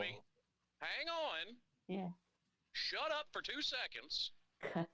If you're stupid enough to throw your playbook for that game in the trash can next to an assistant for the Patriots, then you're stupid enough to get it taken. Well, first of all, wasn't Spygate was just what we're talking about now? Weren't they recording practices or something from other teams? No, dummy threw away the game plan from that game in the press box trash can. I'm pretty sure they were video recording of other teams' practices. Spygate. Spygate. Going and recording. Well, that we're talking about two different incidents, but just going and recording somebody's practice, that's also something completely different. Hey, Slim, let me ask you this. Do you think it's legal for Ja Morant to wave around a gun in a club? I think if the club lets him do it, yeah. Okay. Well, we talked about this before. I'm sure it's against the club's policy. Doesn't make it illegal, though. I mean, I guess it's illegal to brandish a firearm if you're waving it around, yeah. No, it's illegal to point the damn thing at somebody. Yeah. So it's like that old saying, you can wave your hand around as much as you want until you hit somebody in the face. It depends on the state, too. I know in South Carolina, like, I can be on my own property with a firearm as long as that's not, like, if I pull it out in my front yard and there's somebody walking down the street and they see me with a gun in my hand, that's, even though I'm on my own property, it's considered brandishing here. I don't know what it's like in Tennessee, but. Oh, brandish. Well, that's something else that varies by state. That's why those people in Missouri never got in trouble, because the way Castle Doctrine is in Missouri, you can actually shoot somebody to prevent them from coming on your property. Yeah. So that's something that's going to vary by state. Yeah. Well, once again, Slim Shady's right, and we're all wrong, boys. No, dummy, it's called an opinion, and of course I think my opinion's right. Well, you just called me dumb as fuck. I don't see how that's a hard concept to grasp. Of course I think my opinion's right. Just because my opinion's wrong on the rules that are clearly stated, I'm dumb as fuck. No. So you think just let me talk for 1 second. No, because I called you a dummy because you said you couldn't understand what I was saying in plain English. Okay, I got you, son. I got you. No, I'm just wondering. Okay, my bottom line on the Michigan whole thing with Slim is, Slim, do you think Michigan done something wrong? Oh, I think they broke a rule. My whole argument is it's a dumbass rule. That's what I've said since the beginning, Colby. It's a dumb fuck rule. Okay. So when rules are broken, then nothing should be done if Slim Shady Canes gives. Well, let me ask you this, Slim. So what is is there a line for you, or is it just, it's a free-for-all as far as stealing signs? If it's okay to steal signs, it's okay to steal signs. Okay. Your method of doing it, in my opinion, is inconsequential. So what about? So what if they hacked into their opponent? Let's say Ohio State. Let's say they hacked into Ohio State's coaches' computers and was looking at the plays on their computer. Is that across the line? That actually is a crime. Okay. So what about if let's just say Georgia Southern played Georgia in a hypothetical world, and Georgia Southern didn't have the resources and the money to send all that scout to Georgia, but Georgia did. Is that against the rules? Do what now? Georgia Southern doesn't have all that money, just like all these like Illinois, like all these no-name teams that Michigan has played. He's saying that the bigger schools with more money would have more access to steal signs than the ones that don't. Yeah, exactly. Okay, I mean, in every facet of life, people with more money have more advantage. Yeah, I mean, they have more advantage in recruiting. They have more advantage in it. I mean, that's just part of it. Exactly. So it's unfair to steal signs. Well, life's not fair. But college football should be fair.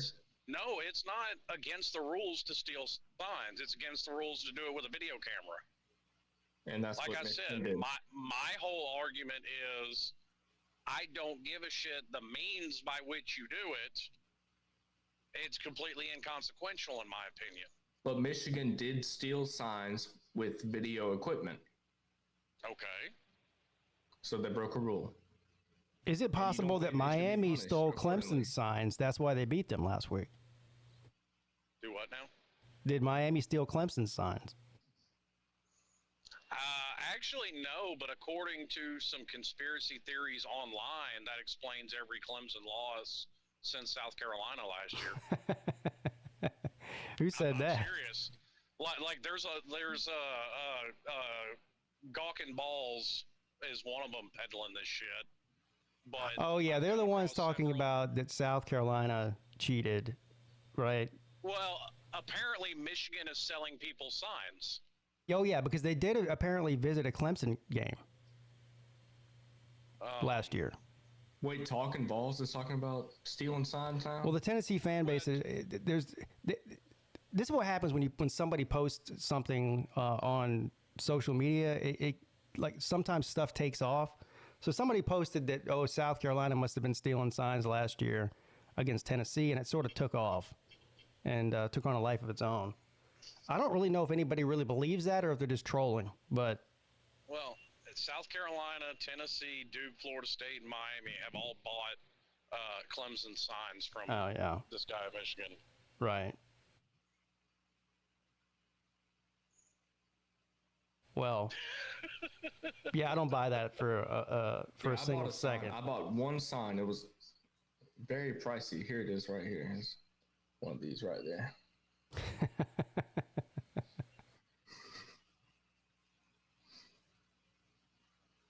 One thing's for sure, Clemson didn't buy anybody else's signs. That's for sure. And if they did, that's even more sad. So. Yeah. Well, I mean, then they would be in there because, everybody knows Tennessee cheated. And that didn't get them very far. So if Clemson did cheat, it didn't get them very far either. Oh, yeah. Remember that? Like, Tennessee got all those Happy Meal bags and gave $100 to every recruit. Yeah, the McDonald's bags. I was corrected on that. They said it was Chick-fil-A bags. Oh, it's McDonald's bags. Well, Tennessee man told me it was Chick-fil-A. I don't know. Wasn't there. I can neither confirm nor deny. Well, according to South Carolina fans, Clemson has been funneling money through the New Spring Church for the past 10 plus years. Christian on Christian crime. I mean, at least make it believable. Have it be that damn, what's that church in Kentucky? Oh, shit. I don't know. I know exactly. Colby knows what. Yeah, Colby knows what I'm talking about. Call that 1-800 hotline, and they'll ask you for money right away. It's basically like a Joe Epstein church. I forget what it is. Joel Osteen. Get it right. You said Joel Epstein. Yeah, No, it's that church in Kentucky, like everybody points to because the preacher's very anti-gay and everything else under the sun. But there's like 30 people that go to that church, and they're all related. Oh God, I like the churches that get to give away drugs because it's part of their religion. Like I'm going to join a mushroom church. Drugs. Yeah. Oh. You get to go take mushrooms at church. That's how you really meet Jesus, by the way. Take a handful of mushrooms.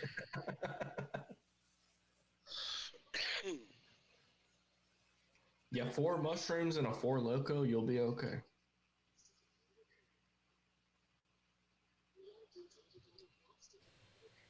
Yeah, I don't know what's going to happen with the Michigan thing, though.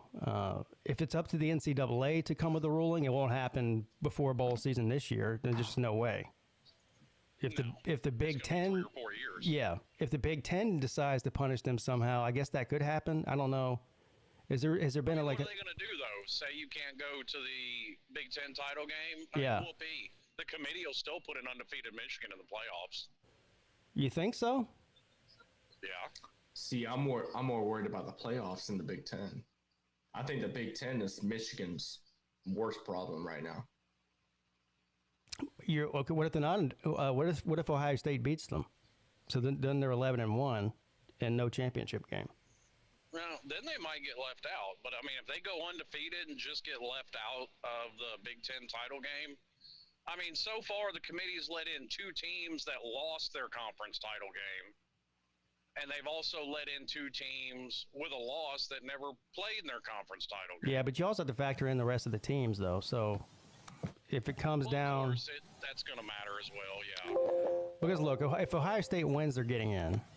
If they win the Big Ten championship, they're getting in. Whether they lose to Michigan or not, they're getting in. So that's one Big Ten team. Now you have to worry about what's going on in the Pac-12, the Big 12, and the SEC, Well, and the you ACC also have still. to assume that Ohio State does it with only 1 loss.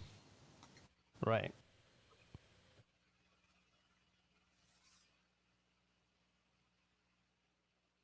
I think the ACC is going to end up kind of like the Pac-12, and everybody's going to knock each other out.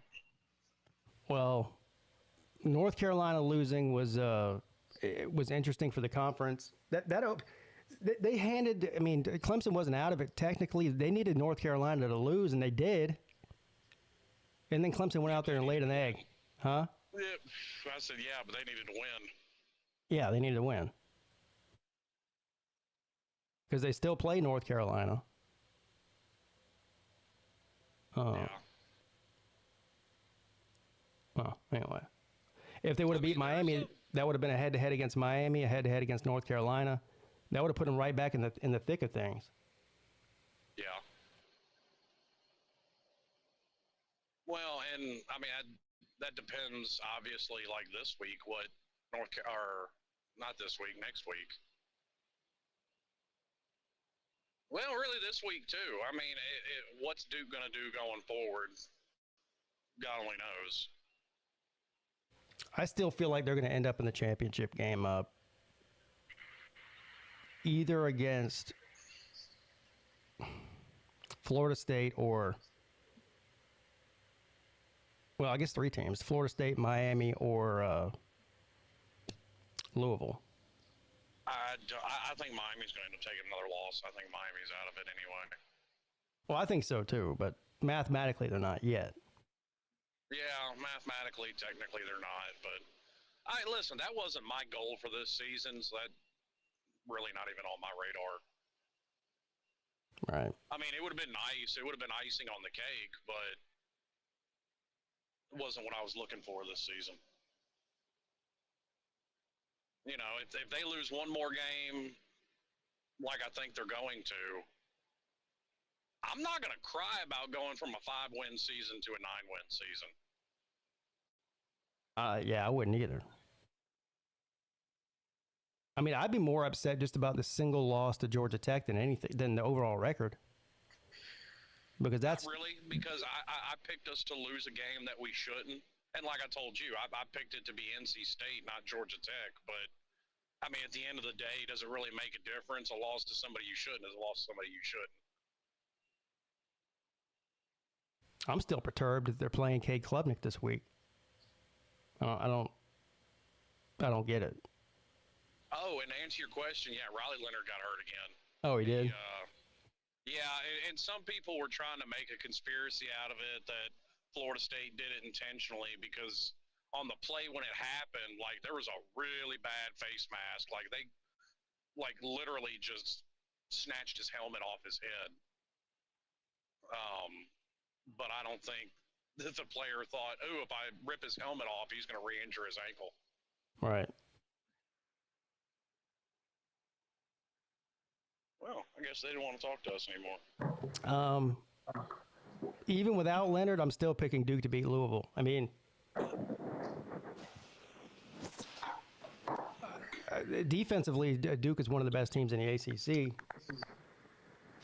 All they really need out of their quarterback is not to turn the ball over. He doesn't need to throw for 400 yards to win that game. I mean, didn't he go like 1 for 6 or something like that, though? I mean, he was pretty bad. He was like 4 for 12 in that one game he played in. Yeah, it was not even 100 yards passing. Which, I mean, Emory Williams barely had it, but I mean, all things considered against Clemson's defense, which I do think is still elite, I think he did okay. Yeah, it wasn't Clemson's defense best game. They didn't play badly, but they couldn't stop the run. No, and that was the thing that really surprised me, was being able to run the ball. Yeah, me too. Let me tell you something. Ruben Bain is fixing to be a problem for the next 2 years. Yeah, he's good.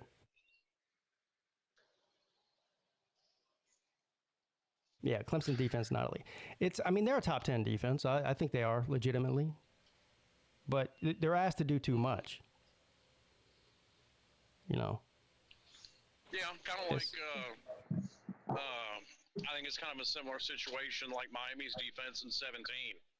I mean, it carried them fairly far, but it can only do so much. I mean, Clemson at this point, they can't get the ball in the end zone on offense, so they're basically asking their defense to hold every opponent to 21 points or less. And yeah, they can do it, you know, every 3 weeks or so. You can't do that every week. Yeah. So. And Miami's a top 10 offense. All right. That was one of the most frustrating games I've ever seen. And I feel like I say that almost every week now. It's, you know, the Duke game was frustrating to watch. The Florida State game was frustrating to watch. The Miami game might have been even more frustrating than those two. Do you realize that 80-yard run in the first quarter was the longest run Clemson's given up in 14 years? Yeah. Yeah. And I'm not trying to troll right now, Pete, but this season for Clemson fans must be like so aggravating because y'all could have every single game. Y'all have every single game in the grass. And like I said, I'm not trying to troll, but like, and you just let them go. Like literally. Yeah, it's frustrating. It is frustrating. I mean, and they have a top 10 roster in the country, and they're just. I mean, how are y'all looking next year? I'm not trying to like look too far, but like y'all got a lot of people coming back, don't y'all? Yeah, it's a young team, so we'll be all right next year. I'm not too worried about that, and the recruiting class looks good too. They're going to lose a lot off that defense. Well, luckily, some of the best players on the defense are freshmen and sophomore. So, yeah, we're losing some veteran guys on the line, especially. But I feel like we'll be all right. They've been recruiting well in the front seven. But that's good. the same problem I'm worried about next year is the same problem I've worried about for the past 3 years, and that's the offensive line and the quarterback. Yeah. Oh. Do you think Cade's the answer, or? I don't know. I mean, I would have thought by this point of the season he would have figured out his quote unquote rookie type mistakes, but he hasn't seemed to figure it out yet. I mean, he's got the talent is there. There's no doubt about it. I mean, you saw some of the throws he made just in the Miami game alone. Those are throws that you make on Sunday. His situational awareness, though, and the bad turnovers is a problem. See, what I think the problem for Clemson is just my opinion. New offensive coordinator, new head coach, new head coach for the offensive coordinator and new head coach for Cade Klubnik in a way. Like, he's just playing under him in a way. It's just like three different kind of roles combined, and that's kind of causing chaos, if that makes sense. Yeah. I don't know, but the turnovers at this point are becoming inexcusable because they're not just like fluke turnovers, they're bad turnovers. And also that now I'm surprised that Clemson even made it to overtime, let alone double overtime. I think they probably should have lost in regulation the way they were playing. But still. Well, if they didn't screw up that review on the safety, that was obviously a safety. Yeah, that was obviously a safety. Right. Yeah, I agree with you there. But even then, that last play of the game was inexcusable. So if Dabo claims they called a run play, it was not an RPO. He was supposed to hand the ball off. It wasn't an option play. He said he knew he was supposed to hand the ball off, but decided at the last minute to keep it. If that's true, then he doesn't deserve to be playing this week.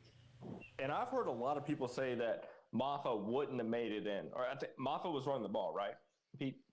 No, Shipley was. Well, Shipley was running the ball. Shipley would had a better I would say he would have a 60% chance of getting in that end zone, because that right side was kind of open. I wouldn't say it was wide open, but it was more open. I don't know what Cade was looking at. Well, here's the problem with that line of theory. Clemson hadn't been able to run the ball all night. They had 38 yards total rushing in the whole game. Yeah, and guess who sat on the sideline most of the game? Phil Maffa. Yeah. Yep. See, I don't understand what. No offense, I don't know what Dabo's. I don't either. Nobody can figure it out. Nah, I don't know. Nobody can figure it out. The excuse at the beginning of the year was, well, he turned the ball over twice against Duke, and he turned the ball over against who was it? I think maybe Florida State. And so he's got Shipley. Yeah, he's got the fumbles, so we can't. He's a liability, Pete. We can't have him on the field. He can't block. He can't hold on to the ball. That's why he's on the sideline. Well, Cade Klubnik is turning the ball over at a clip I've never seen before. Will Shipley's doing the same thing, but they don't get benched for doing that. And Phil's a freshman, ain't he? No, he's a junior. Phil Maffa? Is he a junior? Yeah. Oh shit! I thought he was a freshman. Where's he been at for the past couple of years? He's been backup role? Yeah, he's been the backup role behind Shipley. They came in together. Okay. And if you ask me, he should be getting equal amount of carries at least. At this point, I think he should be getting the majority of them. Yeah, I think so too. I mean, coming into the Miami game, he was the leader on the team in yards per rush at 7.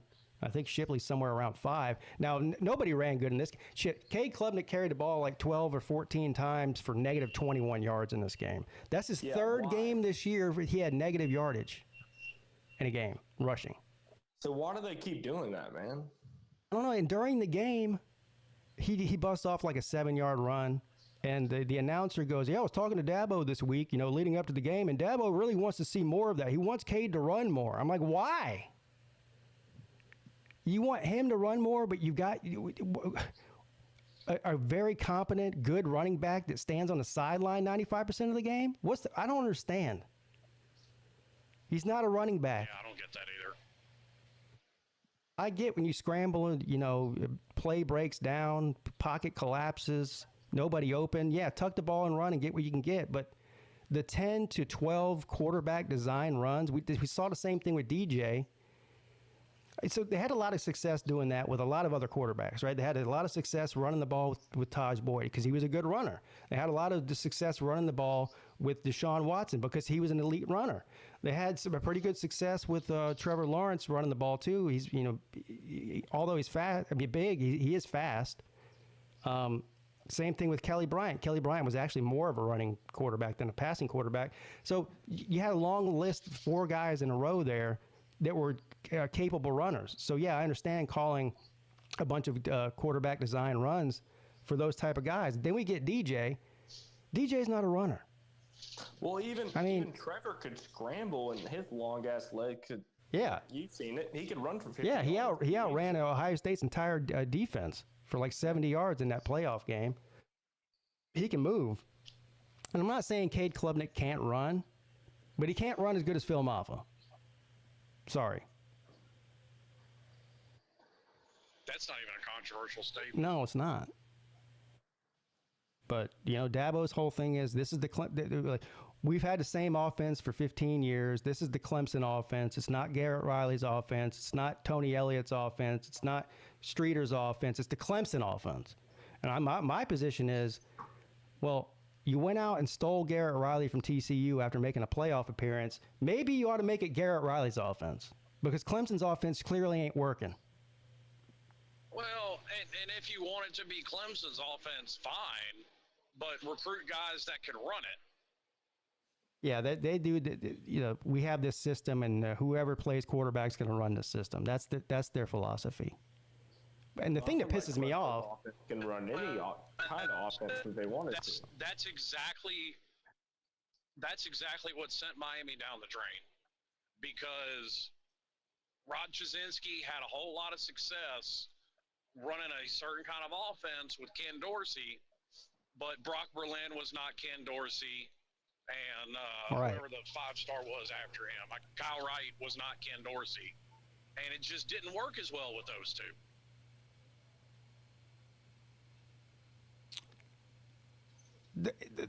When Garrett Riley got hired, one of the first things he said was, they said, what's going to be different about this offense than it was under Streeter and under Elliott? He said, well, we're going to play to our strengths. We're going to play to our personnel, which was music to my ears, which is exactly what we're talking about right now, is playing to the strengths of your personnel. Well, that's all good to say it and all, but we haven't seen that. Well, I think that was his intent. And my opinion on it is there's too much Dabo's greasy little fingerprints on the offense. Yeah, that's what I'm thinking too, Slim. Yeah, well, that's clear. And I think Brian's right on this on his Not Bobby channel.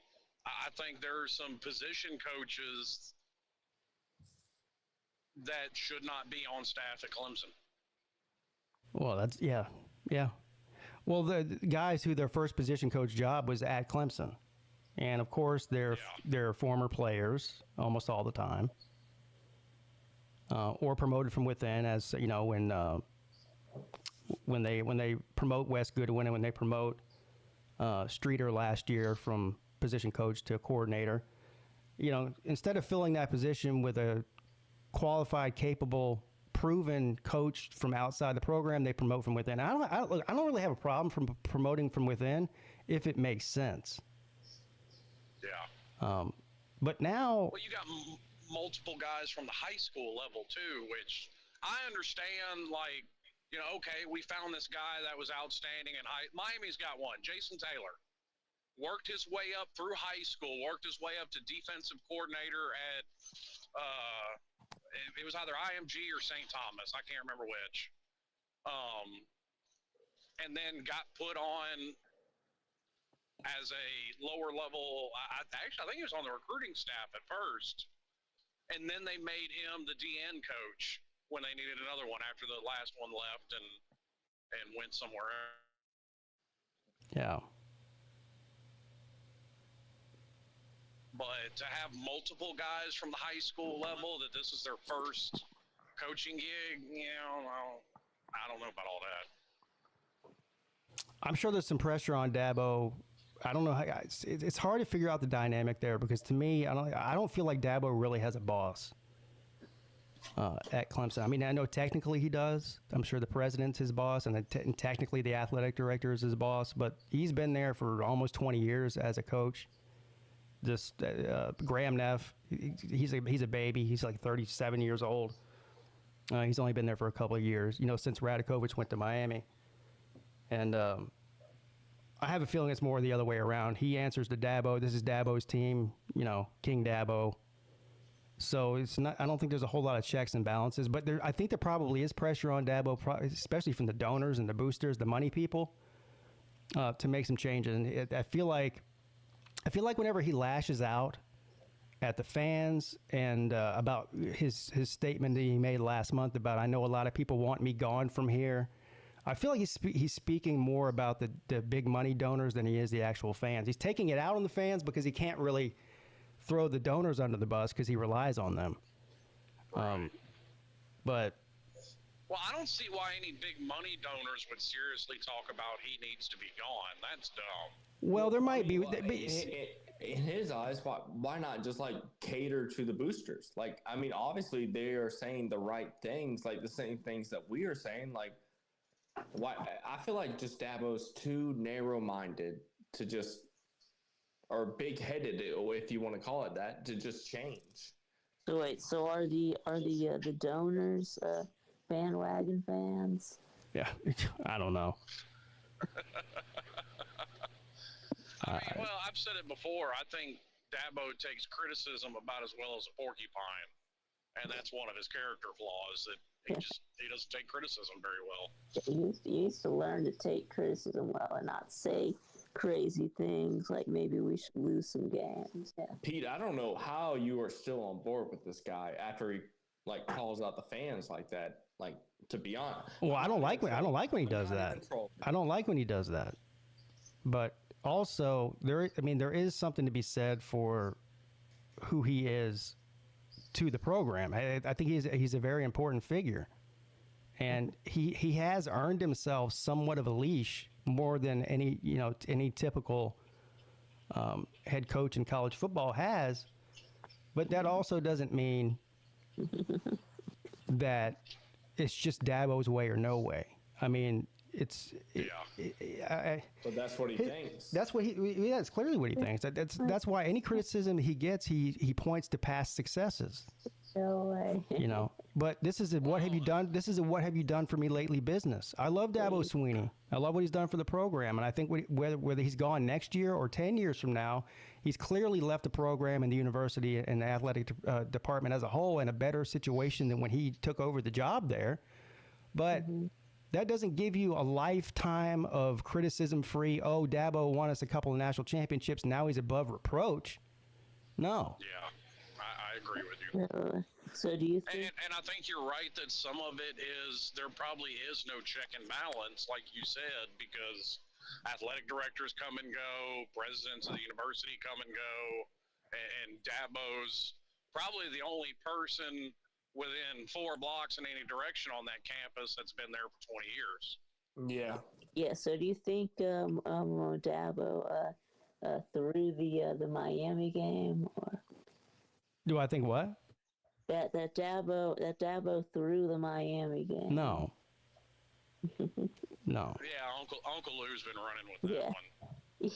Yeah. Well, I know with the whole we should lose some games thing. That Dabo Swinney would throw any sort of game whatsoever. I don't. No, the whole gee golly shucks. I'm just a youth pastor thing. That's great and all, but Dabo Swinney is extremely competitive. There's no way he would lose a game on purpose. No way. Yeah, Lou said that he's a Christian man, so I'm going to take him at his word. See, I told you that question came from Christian what man, Uncle but Lou don't said. take me at my word. Now, I do think it's a terrible, terrible message to send to your players for them to hear their coach say, maybe we should lose some games. That should never come out of a coach's mouth. It's also a very bad look to say that and then lose, because that question is going to get asked. Well, did you throw the game? Did anybody ask him that, by the way? No. I doubt it. Here's the problem. Look, if you actually, I bet Dabo's Quinn would have exploded if someone asked him that question. If they actually tried to ask coaches difficult questions, they would just get their press credentials revoked. And I think that's kind of a problem too, because I think those tough questions need to be asked sometimes. Oh no, you need to be yes sir, no sir kind of reporters. Yeah, I get what you're saying, Slim. Yes, man. There you go. Well, in order to get press credentials that's sanctioned by the university, you have to toe a certain line. Or now, if you don't, they'll just take away your press pass. Yep. There you go. So I'll tell you something else I've got a problem with too is because they asked Mario in the press conference about that quote unquote safety, and he stopped himself mid sentence, and everybody knows why, because he'll get fined for it if he says something about it. Yeah. But there's no fines for the dipshit that fucked it up. Yeah. Yeah, we need to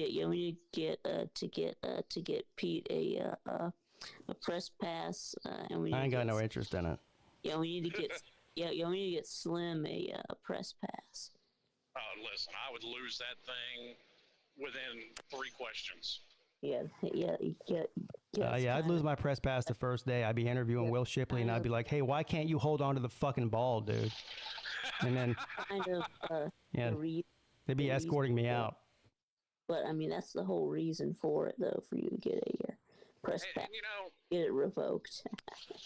like talking about that would be like I can understand the argument that, you know, okay, there's 500 cameras and we get a better view of things than refs do. So I'm even willing to cut the refs on the field a little slack, but not the review people. Whoever that is sitting at the ACC office in Charlotte, that is the person that reviews every play that's reviewed. Yeah, they see that dude should lose his job. Yeah, they see the same things we see. So. And more.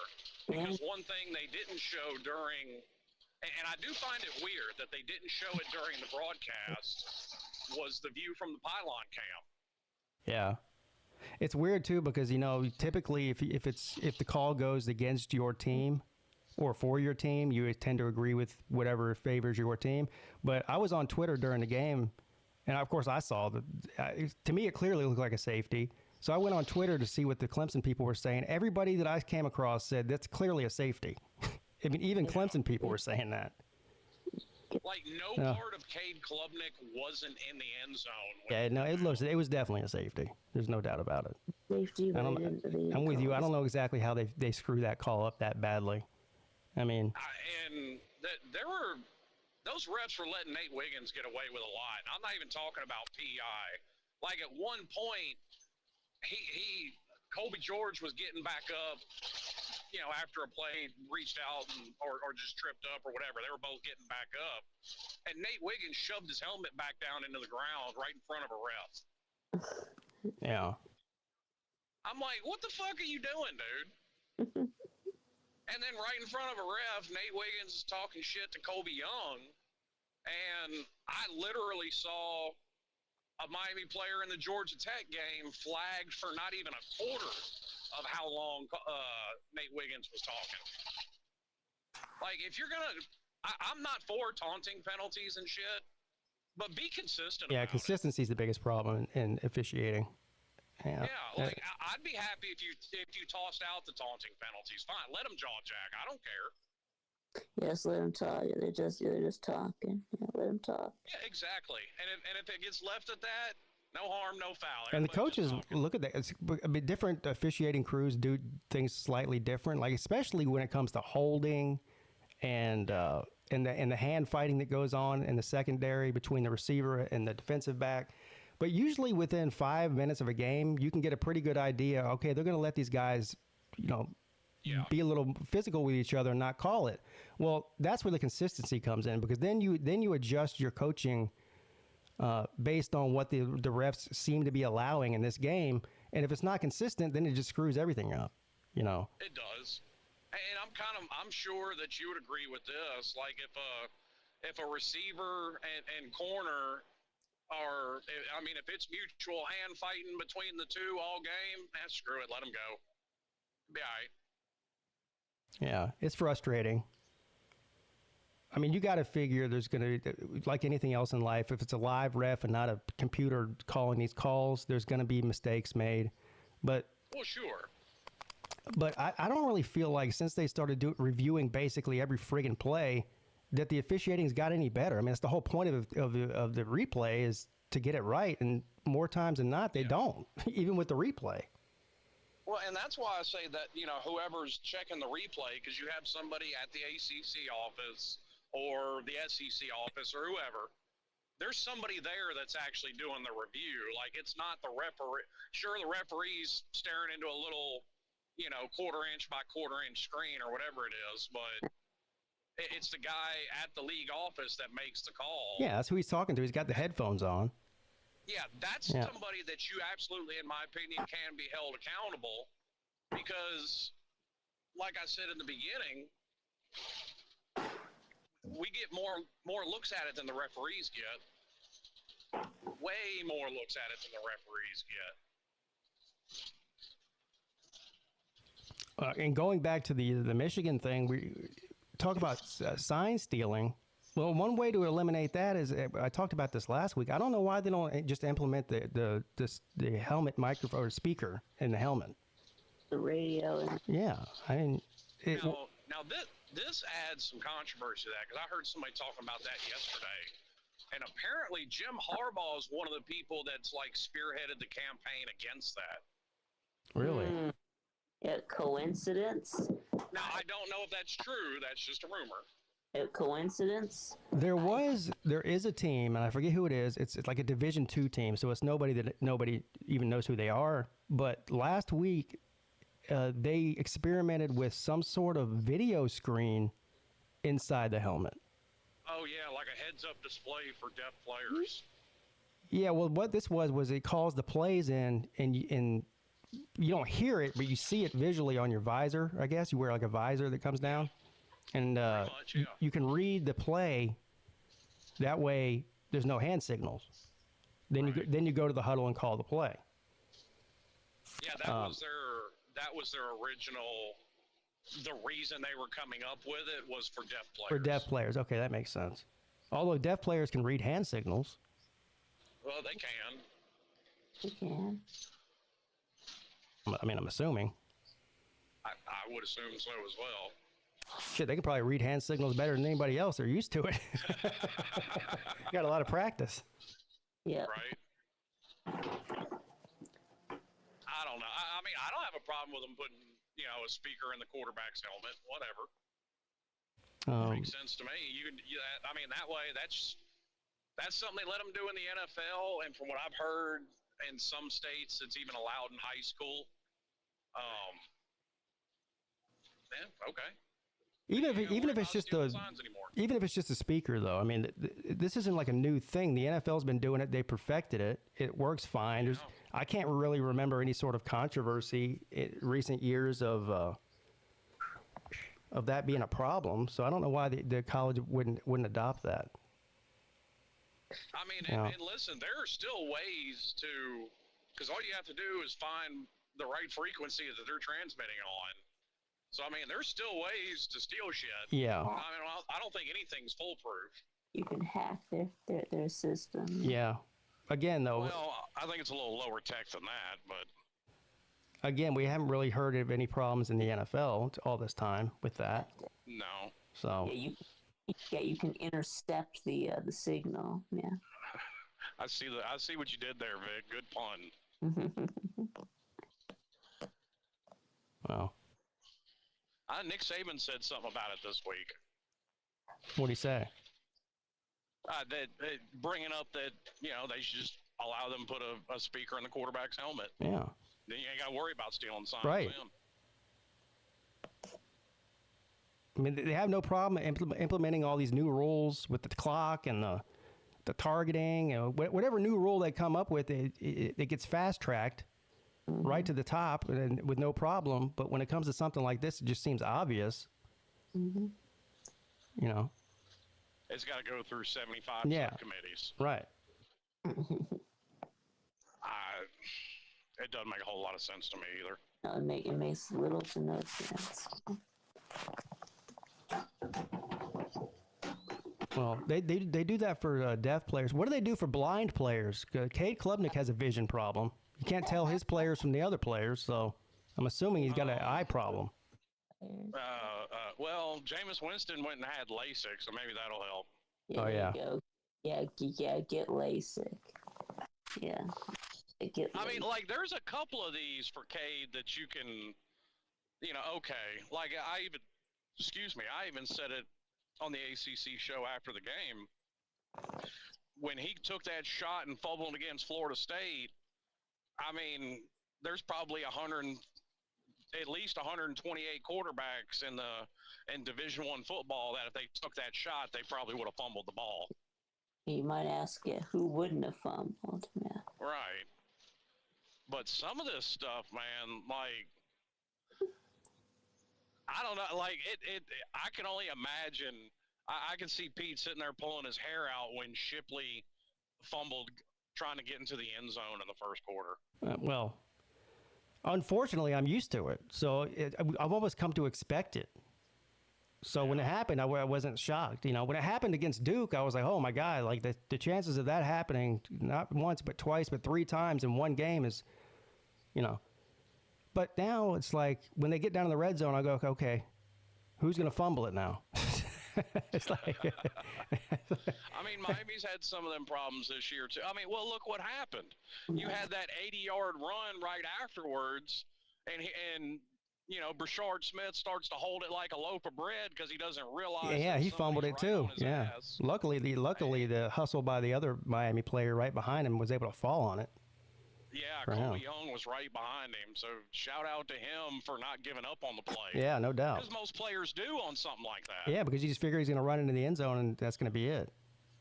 Yeah, same thing happened to Desmond Ritter when he got the ball stripped from behind. He thought he was just gonna stroll into the end zone. Yeah. I got people arguing with me saying, "Oh, give Klubnik a break. Pete, his first year starter, he's making young guy mistakes. He'll be all right, and maybe he will." But again, we're going into week 9 now. It's not week 2 or week 3 anymore. You're still making the same mistakes you were making in week 1. Yeah, like that bad pick by Emory Williams in that game. Yeah, okay, that's his very first start. I can forgive that. Especially against that defense. There you go. That's another thing. Okay, Klubnik's young. Okay. Well, they just got beat by a true freshman. Yeah. Backup quarterback. So. Yeah. Against a pretty good defense in Clemson, I think. So. Yeah, I still think that's a good defense. I mean, I'm not running around on the internet like we beat 2018 Clemson because they're not that. But I mean, still putting up 211 yards rushing against that defense, it's still an accomplishment. Yeah. There you go. Definitely, yeah. That's right. I mean, you're talking about shit. Florida State had negative yards against Clemson running. Yeah. Nobody's really had, outside of the quarterbacks like Riley Leonard when they played Duke, nobody's been really able to run the ball against Clemson other than quarterbacks. Running backs, until Miami, not so much. Yeah. Anyway, Well, and just I think that's like regardless of what state Clemson's in, I think that's a hurdle Miami needed to get over to be able to move forward and get better as a team. Because they've gotten absolutely shellacked by Clemson the last 4 times they played. Shellacked. Yeah, well, those are stacking up. Teams that Clemson usually selects, they're losing to on a regular basis now. It happened with Florida State, happened with Duke, happened with Miami. Yeah, I don't know. Was it that these teams got better or Clemson got worse, or was it both? I guess it was probably a combination. It's a combination of both. Yeah. But again, it's like Clemson out recruits them for the most part. They're still a very talented team. To me, this all comes down to coaching. Yeah.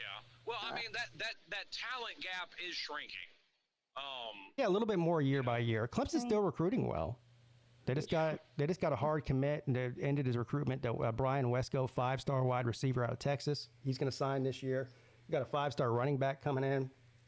Defense continues to load up on 4 and 5 stars. So, I mean, you're looking at the reason I say it's slowly but surely starting to even out is because you had the last 2 years. Clemson wasn't atop the ACC in recruiting last year or this year. yeah.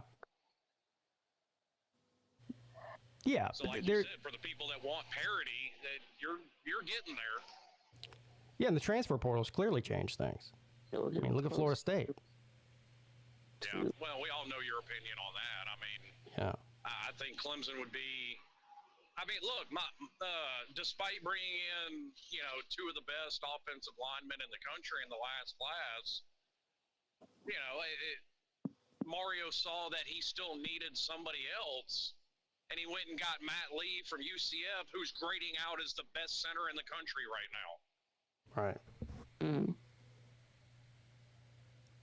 Yeah, and Dabo goes, well, we've offered several guys, but they didn't love us as much as we love them. In other words, they went somewhere else. And it's like, okay, well, if that's the case, you're not going to get every guy, right, that you want. It's not like going to Walmart. You're not picking players off of a shelf that you just hand picking and saying you're coming here. Like, they have to want to go there. They're being recruited through the transfer portal by a bunch of other teams. But my question is, at a place like Clemson, who almost all of these kids, their life, Clemson's been good because they're only 18 years old, 19 years old, or whatever it is. What are these other schools offering to the transfer portal guys that you're not? That's the question you have to ask yourself. Yeah, we can only speculate on that because none of us really know. Well, I think the most obvious answer is the NIL deals. I didn't think that was something Clemson was lacking in because, I mean, I saw what DJ had, and I just assumed he was far from the only one. Yeah, I mean, they have NIL deals. I mean, Cade Klubnik has an NIL deal with Beats by Dre, the headphones. I don't know how much it's worth. I don't know if they have NIL deals, but they just don't compare monetarily to some of the other schools. Maybe that's it. I honestly just don't know. But yeah, maybe NIL. Maybe that's why. Well, I think why Bear Alexander left UGA to transfer to USC. But yeah, I don't think there's anybody on Clemson's team with a 7-figure deal like some of these other teams, like with Shador Sanders and Caleb Williams. I think those are few and far in between, though, just to be honest with you. I do think that, Texas, I can't remember the company that's doing it now off the top of my head, but with Miami, I know it's LifeWallet. Literally every player on the team has an NIL deal from LifeWallet, and all of them are exactly the same. Yeah. Right. And I think that's much more feasible. so given the whole. And it also prevent. And I said this when NIL was first getting started. If you've got a quarterback with just say $3 or $4 million worth of deals, and you've got an offensive lineman with nothing, that's going to end up leading to locker room problems. There's a lot of envy. Yeah. Yeah. That's right. So I mean, at the very least, all your linemen are getting something no matter what. Now, obviously, Tyler Van Dyke's got more than most of the linemen, I'm sure, but at least from this one company, every player on the team's getting a baseline deal. I think it's like $50,000 a year or something like that. I guess if the quarterback is smart, he will share some of that. Yeah. Well, Dabo wants guys that are coming there for the experience and the education and not necessarily the NIL money. And I get that. That's a good philosophy to have. But you can't just bury your head in the sand and pretend like that you don't need to get 1 or 2 of those guys every year. Right. And whatever you have to do to make that happen, you have to do. And listen, and I've been clear about this. In general, I'm not a fan of the NIL system we have. I'm a fan of what it should be. Yeah, I'm with you there. Supposed to be, but not of what we have. Right. And we knew this was going to happen. Of course. I mean, anybody with a IQ above 65 could see the writing on the wall whenever this started happening. It's, you know, it's never just as simple as, oh, well, it's not fair that the bookstore sells their jersey with their name on it and they don't get any money out of it. Well, that's great. I agree with that 100%. But did anybody think it was going to stop there? Yeah. I mean, that's like less than 1/100th of 1% of the NIL deals was being sold in the bookstore. You know, I mean, and you know, like I'm all for, like, I know one of them, Tyler Van Dyke has. He did a commercial for a BMW dealership there in Coral Gables, and as long as he's at Miami, he got to go pick him a car. Yeah, he got himself a free BMW. Exactly. Yeah. So, you know, okay, I don't have a problem with that. That's kind of what NIL was meant to be. But, you know, this whole, basically it being a recruiting tool, like you said, we all saw it going there, and that's why I was against it, because, you know, you knew where it was going to end up.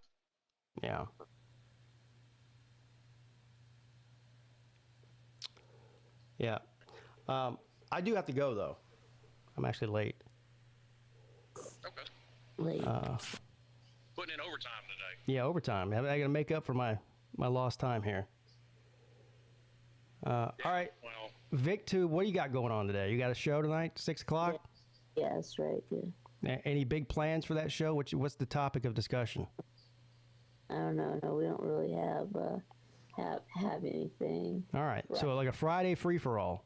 I guess we're gonna talk about the Georgia-Florida game. I guess we're gonna talk about the Florida man. So. All right. Yes, and Octavian absolutely believes Florida's going to win that game. Well, of course he does. Talk about the whole Michigan cheating thing now that we have, you know, new details on that. So, yeah. All right. Well, everyone go check out VicTube at 6 p.m. And you can hear all of that and more, I'm sure. All right. See you later, Vic. Okay. Bye, Pete. All right. Bye. All right, Slim. A pleasure as always. Yes, sir. Talk to you soon, buddy. All right. All right. All right. That's going to do it for me, guys. A little extended version of the Midday Show today. We'll be back tonight, though, at 10 p.m. for the call-in show. That ought to be a lot of fun. And for those of you who missed the top of the show, tomorrow I will be streaming the 3:30 p.m. games on YouTube, and then the Patreon/YouTube member stream will be the primetime games at 7:30. So if you want to sign up for that, there's links to both of those in the comments, and not in the comment section, in the description, video description. And that's it. And we'll do 2 drawings tomorrow for the giveaways, because I forgot to do one last week. So we'll give away two things tomorrow for the Patreon members and the channel members. All right, everybody, have a great Friday, the rest of your Friday. I'll see you guys tonight at 10 o'clock for the call-in show. Have a great day.